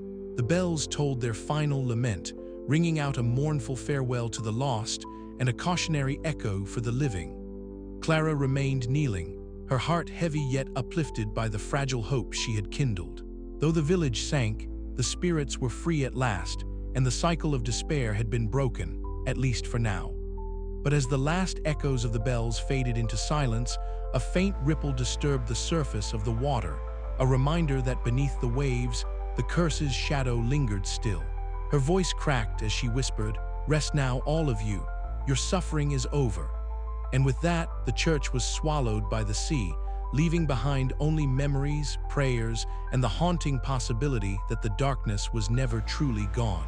Clara rose slowly, water dripping from her hair and clothes, and stepped out into the cold dawn. The sunken village was gone for another 100 years, but the story, the curse, and its price would linger in her heart forever. As she walked away from the shore, the wind carried a faint tolling sound, a lingering echo that promised the cycle might one day begin anew.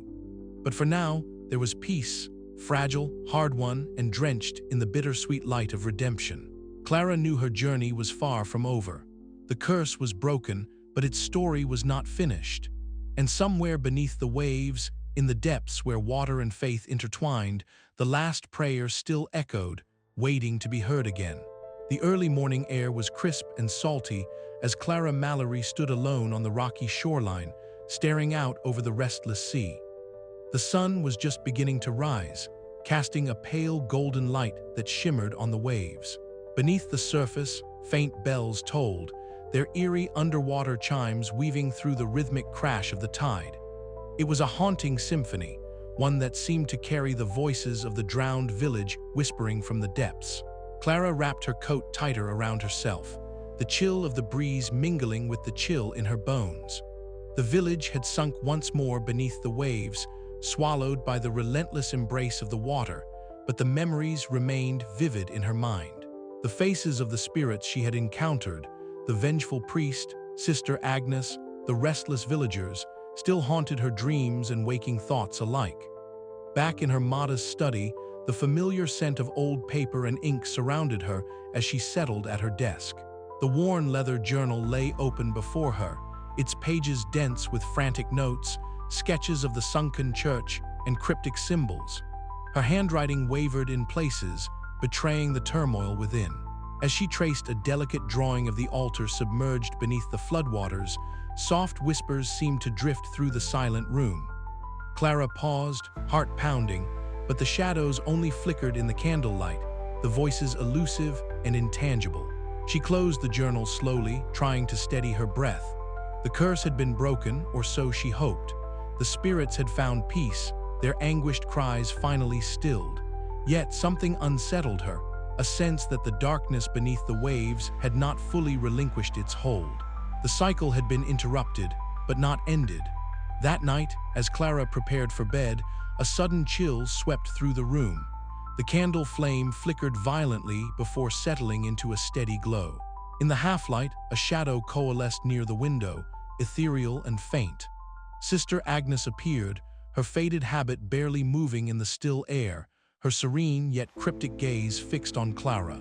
"Peace is a fragile thing," the ghostly nun whispered, voice like the rustle of dry leaves.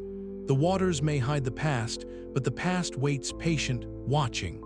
Clara felt a shiver ripple down her spine, but nodded silently. "What should I do?" she asked, voice barely audible. "Remain vigilant," Sister Agnes replied, her form beginning to fade. "Faith and sacrifice have stilled the storm, but the tides will turn again." With that, the apparition vanished, leaving Clara alone with the weight of her resolve and the darkness pressing at the edges of her mind. Sleep came fitfully, and her dreams were vivid and haunting. She found herself standing at the water's edge, the moonlight casting silver paths across the waves. There, waiting in the shallows, was Tommy, her sister, her pale face illuminated by the spectral glow of the sea. Tommy's eyes were filled with sorrow and a silent plea that tore at Clara's heart. "Why did you leave me?" the vision seemed to ask, though no words escaped her lips. Clara reached out, but the water slipped through her fingers, cold and unyielding. The waves lapped gently around Tommy's feet, a reminder of the curse's relentless pull and the loss that fueled Clara's obsession. She woke with tears streaming down her face, the ache of unresolved grief settling deep within her. Days passed in a blur of quiet reflection. Clara revisited the journals, the artifacts she had gathered, and the memories etched into her soul. She understood now more than ever the cyclical nature of the curse. That history was doomed to repeat itself unless the delicate balance of faith, sacrifice, and remembrance was maintained. Elia's warnings echoed in her mind, the conflicted loyalty of the villagers reflected in the fragile peace she had witnessed. The village's legacy was one of fear and faith intertwined, of darkness and light locked in an eternal struggle beneath the waves. Despite the creeping dread, Clara felt a melancholic hope rise within her. She had faced the unknown and survived, breaking the immediate cycle of despair. Yet, she knew the curse's shadow lingered, waiting patiently in the depths for its chance to rise again. As she prepared to leave the shore, a final glance toward the horizon revealed a faint shimmer beneath the water, a ripple of movement that was not the tide. Clara's heart quickened, a silent promise that the past was never truly gone, that the echoes of the drowned church would continue to haunt her dreams and her waking world alike. The sea held its secrets close, and Clara Mallory, historian and seeker of truth, was determined to keep watch, ready for whatever darkness might emerge from beneath the waves. But as she turned to leave, the distant tolling of underwater bells began anew, a chilling reminder that some curses are never fully laid to rest. The rain tapped a gentle yet relentless rhythm against the window pane of Clara Mallory's small study, a sound that seemed to echo the persistent beating of her heart. The dim glow of a single candle cast long shadows across the scattered pages of her journal, its flickering light a fragile beacon in the encroaching darkness. She sat curled in her chair, pen poised above the paper, her thoughts tangled between hope and despair. Her fingers trembled as she began to write, the ink flowing unevenly, tracing the contours of a mind caught in the uneasy limbo between certainty and doubt. "The village has retreated beneath the waves once more," she wrote, "but the water still whispers secrets I cannot silence. The curse, it seems, is not yet laid to rest."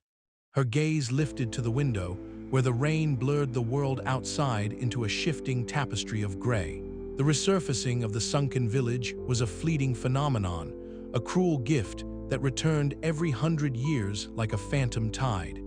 Yet this time, Clara felt the weight of something different, a subtle undercurrent she could not explain. The journal was more than a record, it was a lifeline, a way to anchor her spiraling thoughts.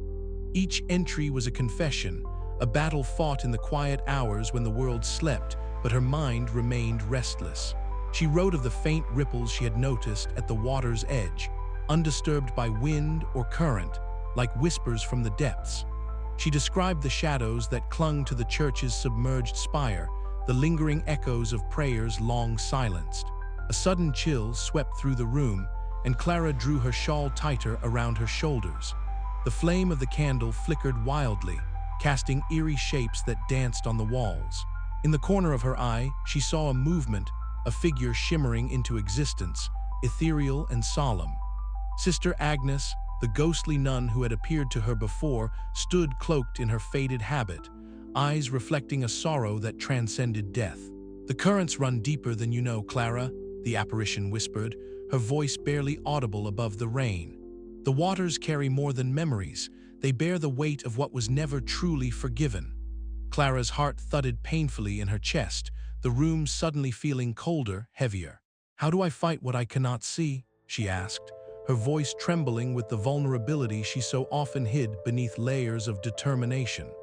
Sister Agnes reached out, her translucent hand hovering just inches from Clara's cheek. "By remembering, by believing, by holding fast to the fragile hope that even the darkest waters can be cleansed." With that, the ghostly figure faded into the shadows, leaving Clara alone with the whispering rain and the echo of unfinished prayers. Later, as dusk fell, Clara found herself drawn once more to the water's edge. The village, now cloaked in twilight, lay silent and somber beneath the surface, its secrets submerged but not forgotten. She watched intently as the surface shimmered, disturbed by ripples that made no sense, no breeze, no movement, yet the water pulsed with life. The air was thick with the scent of salt and decay, the tangible presence of something unseen pressing against her senses. Clara's breath caught as a sudden shiver ran down her spine, the hairs on her arms standing on end. A faint sound broke the stillness, the distant tolling of bells, muffled and haunting, as if the drowned church was calling out from its watery grave. The sound resonated deep within her, stirring memories and fears alike. A cold touch brushed against her shoulder. Clara spun around, heart pounding fiercely. The night held only shadows and silence. No one was there. She swallowed hard, the weight of the unseen pressing upon her. The curse was not finished with the village nor with her. It lingered, like the currents beneath the waves, unseen, relentless, waiting. Returning to her study, Clara lit the candle anew and began to write once more. Her words were heavy with the melancholy of knowing that some battles are fought in the spaces between light and shadow, hope and despair. "The curse's cycle may yet turn again," she penned, "and I must be ready. For beneath these waves, the past stirs and unseen currents pull at the fragile threads of our lives."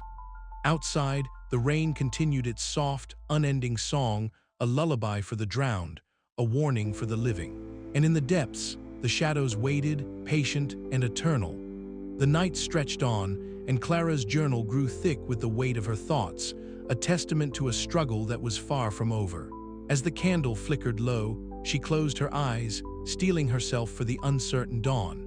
Because in the heart of the drowned village, beneath the restless waters, the unseen currents were already moving once more. The burden of memory, the cabin was quiet, except for the rhythmic tapping of rain against the window pane, a soft, persistent pattering that seemed almost like a heartbeat in the stillness. Clara Mallory sat curled in the corner, clutching a faded photograph in her hands, a picture of her sister Tommy, smiling brightly with eyes full of life and mischief. The edges of the photo were worn, softened by time and countless moments of being grasped tightly during sleepless nights. She stared at the image, the weight of years pressing down on her chest like a physical force. It was as if the past were not behind her, but wrapped around her like a shroud.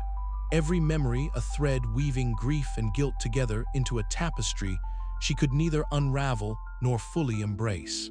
Tommy's death had always been a mystery that whispered through Clara's thoughts, a shadow lurking beneath her every step. The drowning, the inexplicable, cruel event, had shattered her family and sent Clara down the path that led her here, to the resurfaced village and its drowned church.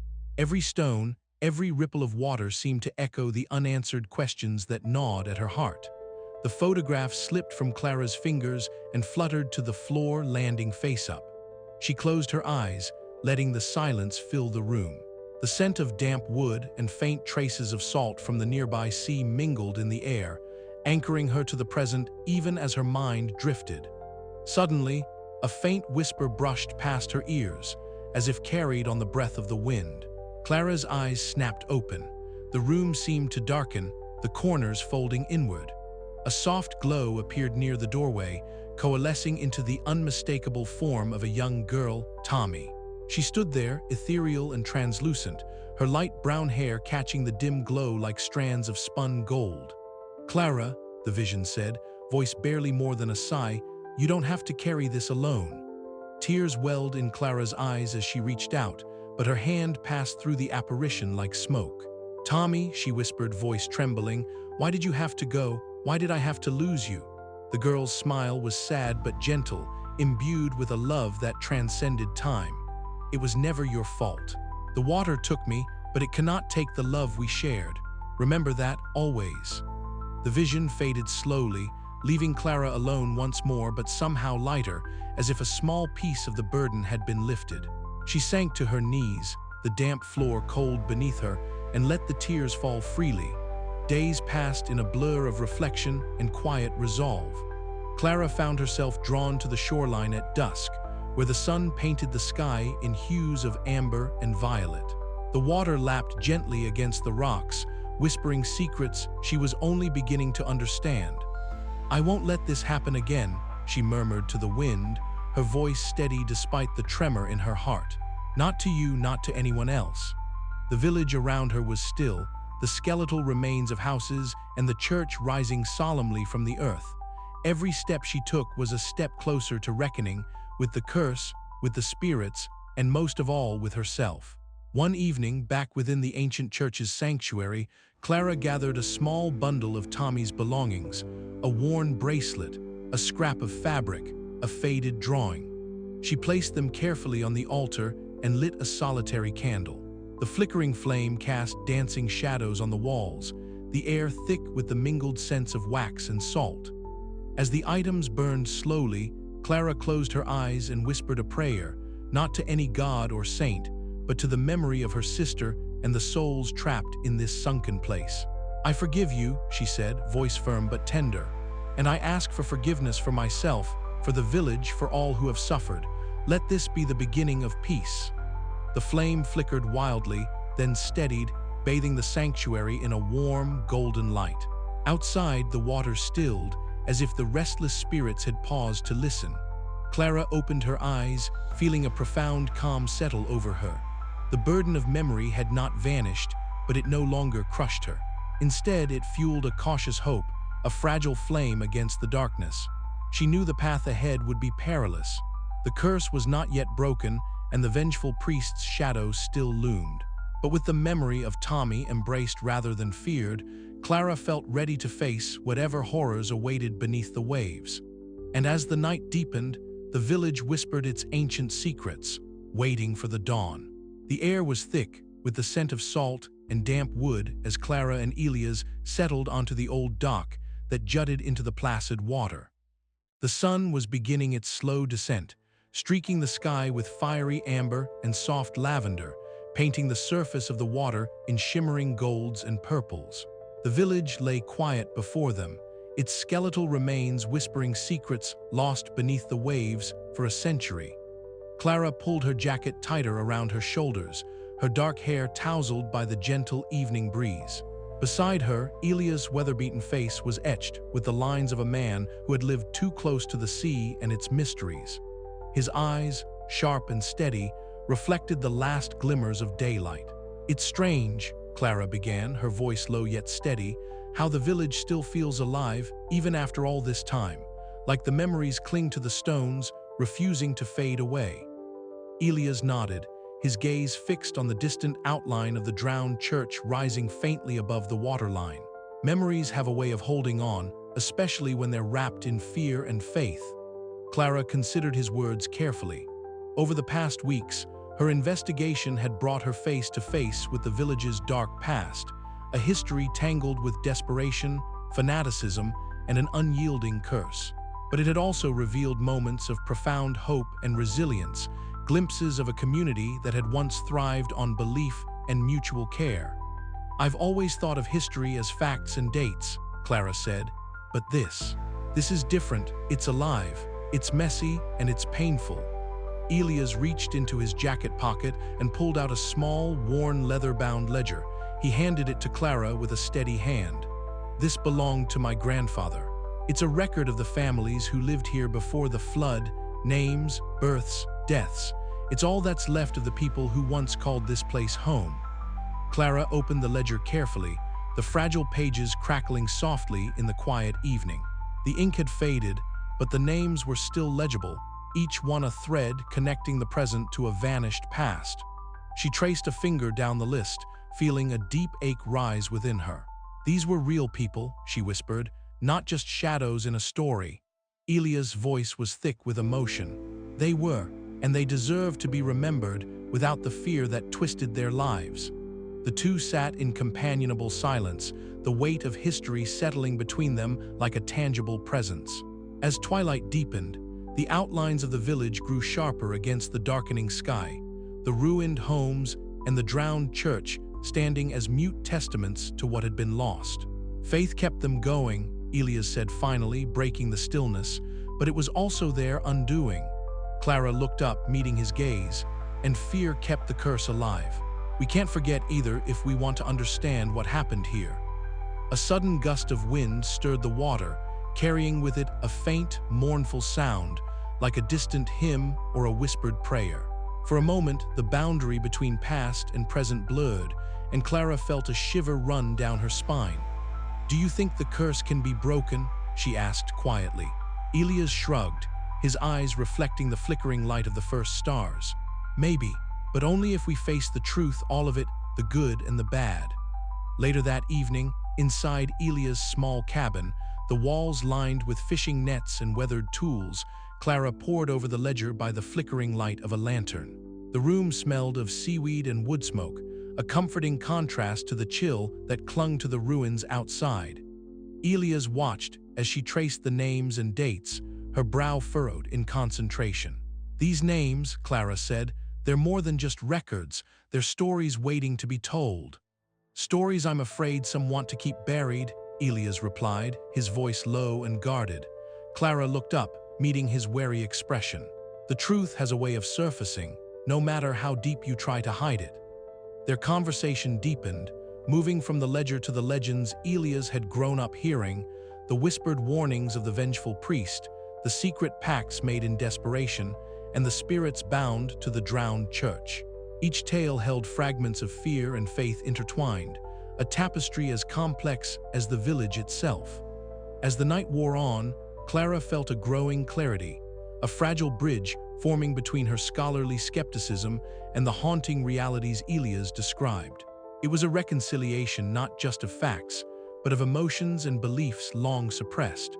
The following day, they stood together on the edge of the village ruins. Storm clouds gathered overhead, casting a gray pall over the skeletal remains of wooden houses and crumbling stone walls.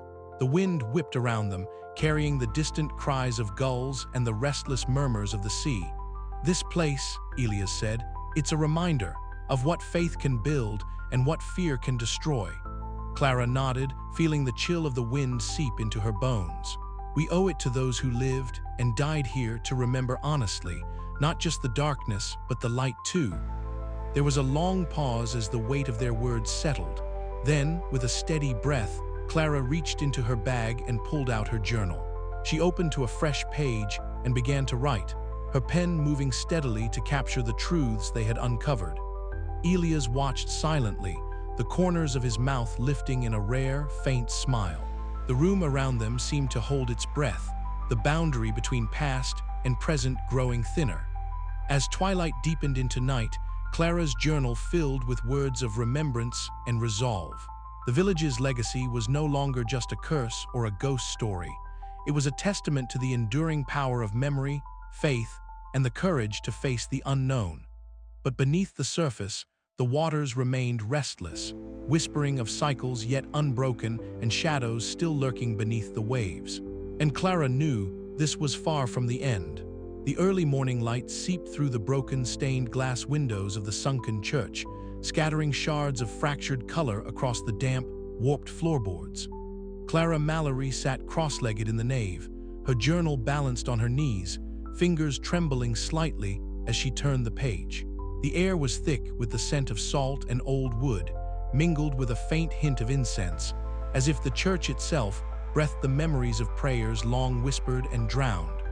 For weeks, Clara had been caught in a relentless tide of dread and disbelief, the weight of the village's curse pressing down on her spirit with the force of the rising waters.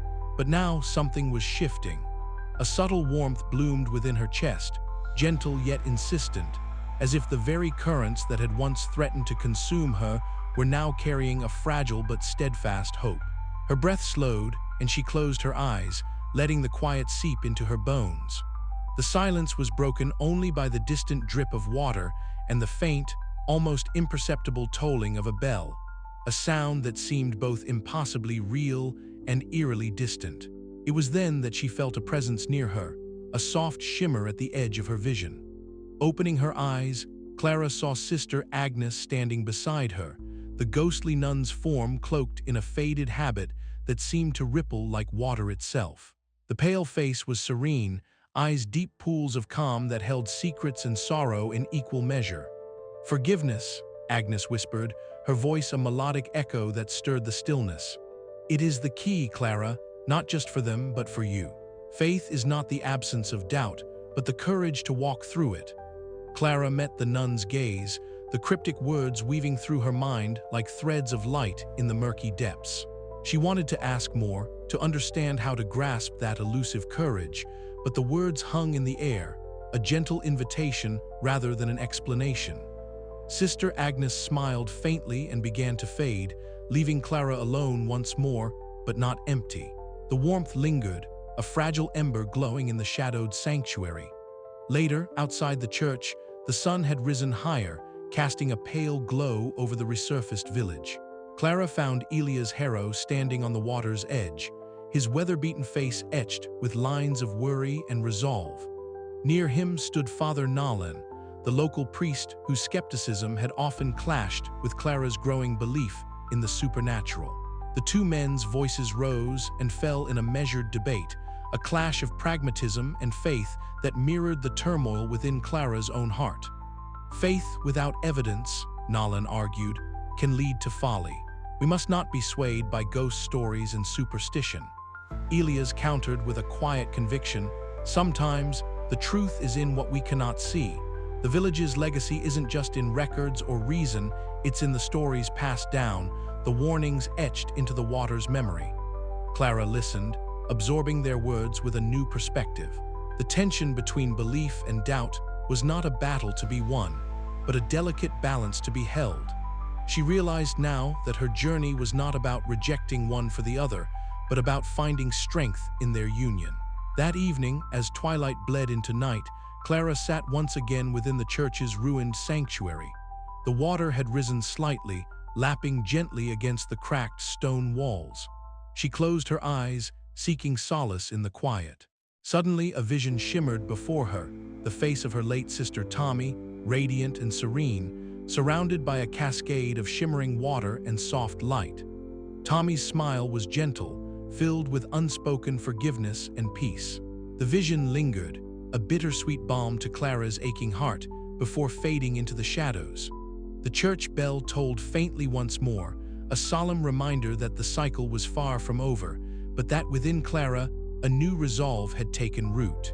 She would face the darkness with a heart tempered by both fear and hope, ready to kindle the fragile flame of faith that might yet break the relentless curse. As the last echoes of the bell faded, Clara opened her eyes, the weight of uncertainty still present, but now tempered by a quiet strength. The waters outside stirred restlessly, but within her, the storm had calmed for now. And somewhere beneath the waves, the village waited. The dawn of a new understanding had arrived, fragile as a drop of water balanced on a leaf, yet powerful enough to begin turning the tide. The wind whispered low through the skeletal remains of the sunken village as Clara Mallory stood at the jagged edge where water met earth. The sun had dipped just below the horizon, casting a bruised purple glow across the restless sea. The air was thick with salt and the wet musk of drowned wood, and every breath felt heavy, weighed down by unseen memories. She wrapped her coat tighter around her slender frame, eyes fixed on the half-submerged ruins that shimmered just beneath the surface. Ripples danced like spectral fingers, disturbing the smooth glassiness of the water. It had been weeks since the village had fully re-emerged, and the initial rush of discovery had given way to something far colder, an icy whisper that the past was not done with this place. Clara's journal lay open on a nearby rock, pages fluttering in the evening breeze, each entry a testament to the horrors and hope she had faced. Yet now, those words felt insufficient against the creeping dread that settled in her bones. She heard footsteps crunching the gravel behind her, and Elia's hero emerged from the shadows, his weather-beaten face drawn tight with worry.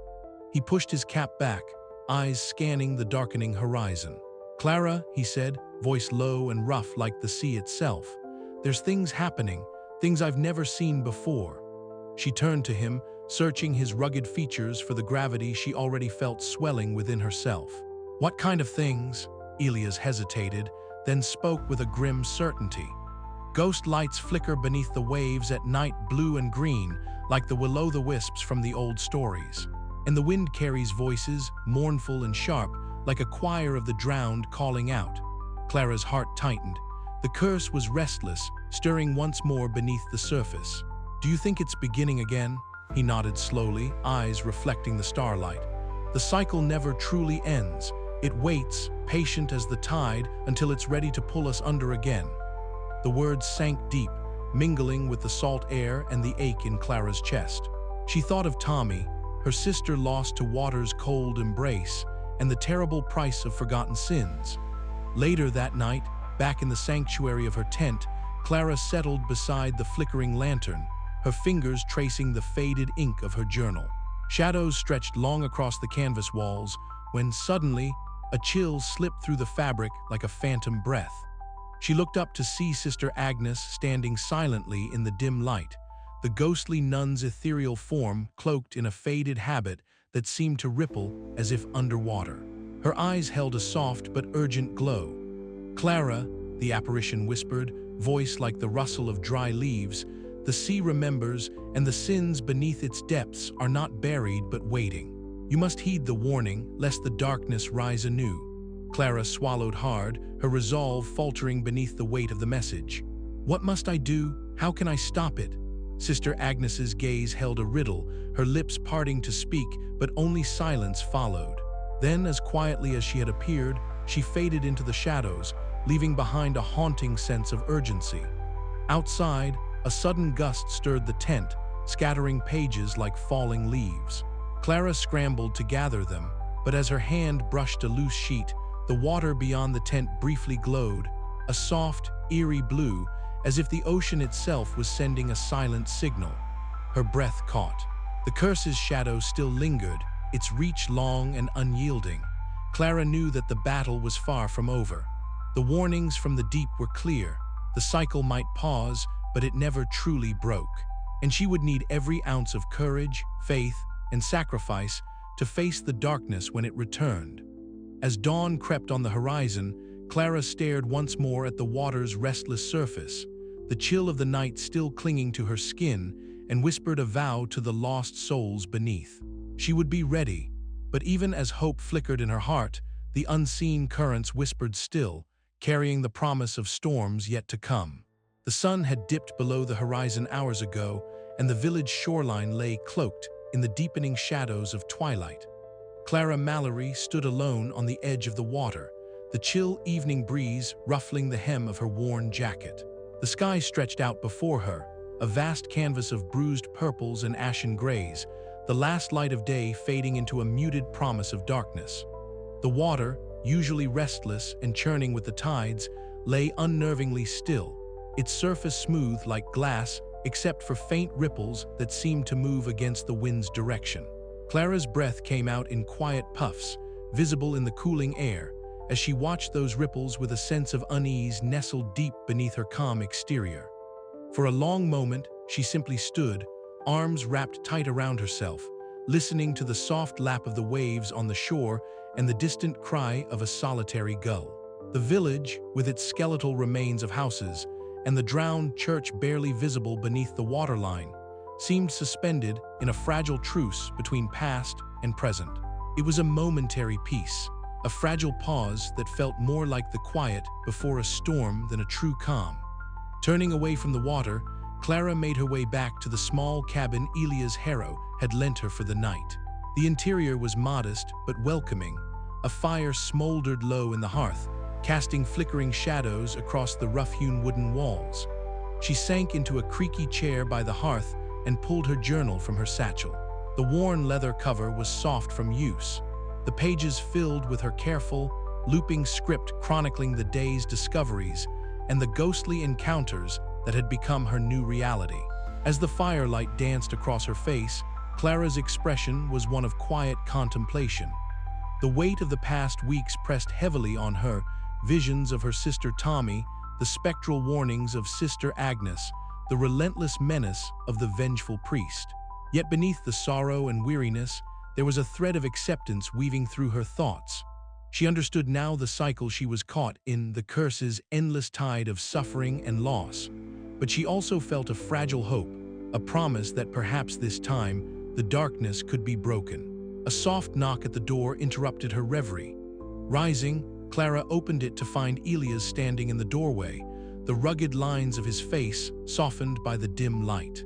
His weather-beaten coat was dusted with salt and sea spray, and his eyes held the cautious wisdom of a man who had lived with the village's secrets all his life. "Evening, Clara," Elias said, his voice low and steady. "Thought I'd find you here." She stepped aside to let him in, offering a faint smile. "I was just writing." He nodded, settling into the chair opposite her, the firelight casting warm hues over his sturdy frame. "These old stories," Elias began, "they're heavy with truth and pain, but they're not just warnings, they're lessons." Clara listened as he spoke of the village's history, the desperation that had led to the Dark Pact, and the cost borne by those trapped beneath the waves.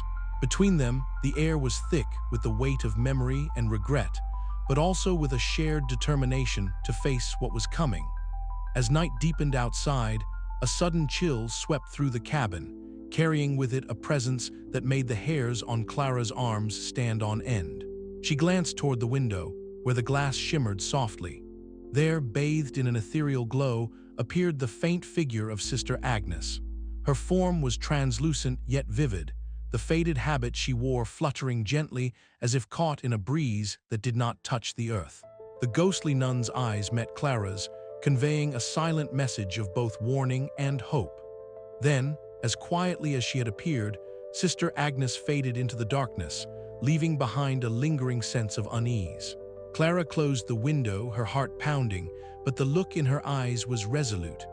This quiet night, this calm before the storm, was but a moment in the relentless tide of fate. She would face whatever came next with the strength born of sorrow and the faint, flickering light of hope. Outside, the restless waters whispered secrets beneath the moonless sky, hinting that the final reckoning was drawing ever closer. The curse was not yet broken, and the shadows of the drowned village were stirring once more. Clara's journey was far from over.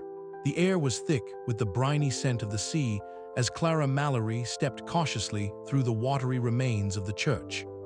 The once sacred sanctuary was now a cathedral of shadows and submerged echoes, where every surface shimmered with the ghostly interplay of light and water. Her clothes clung to her skin, soaked through from the rising waters that lapped against the broken pews and the altar, which still stood defiantly, a relic untouched by time's relentless march. Clara's breath came in shallow gasps, the chill of the flood seeping into her bones. In her hands, she clutched a small bundle, a collection of relics and items she had gathered through her journey. A faded prayer book, a silver cross tarnished but still radiant, and a locket containing a picture of her sister Tommy. All these were woven tightly into a cloth embroidered with symbols of faith and protection. The vengeful priest's specter hovered near the altar, his pale, waterlogged form flickering like a candle in a draught. His eyes, glowing faintly with an otherworldly light, fixed upon Clara with a mixture of fury and desperation. He was the embodiment of centuries of corruption, betrayal, and fanaticism, the curse's anchor to this world. Clara's voice was barely more than a whisper as she began the ritual, a final prayer, a plea for forgiveness, a call for redemption. The words felt foreign yet familiar, a bridge between her skepticism and the faith she had come to begrudgingly understand. Each syllable echoed in the watery chamber, rippling through the spectral chill. As she chanted, the waters around her began to glow softly, as if responding to the invocation.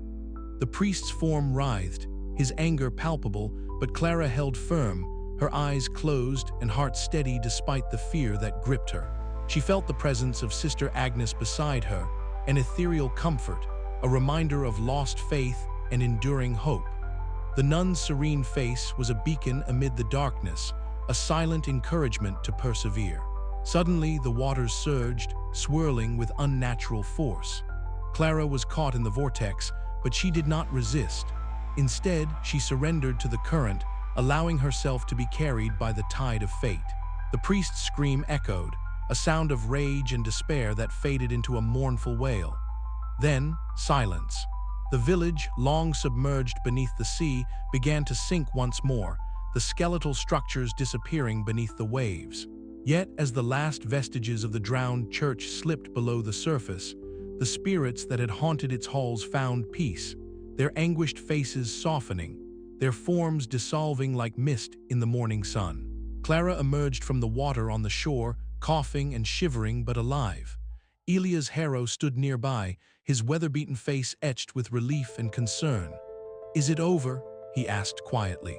Clara looked back toward the sea, the moonlight casting silver paths across the restless waves. "For now," she replied, "but some shadows never fully fade." As the night deepened, the curse's lingering presence whispered beneath the waves, a promise of return, a warning that the cycle of faith, fear, and water's relentless grip was far from broken. Clara's sacrifice had bought peace, but the ocean held its secrets close, and the drowned church's story was not yet finished. With a heavy heart and a cautious hope, Clara turned away from the shore, the weight of memory and the burden of the past settling upon her shoulders. The tides would rise again, and when they did, she would be ready. But tonight, beneath the waves, the village was silent once more.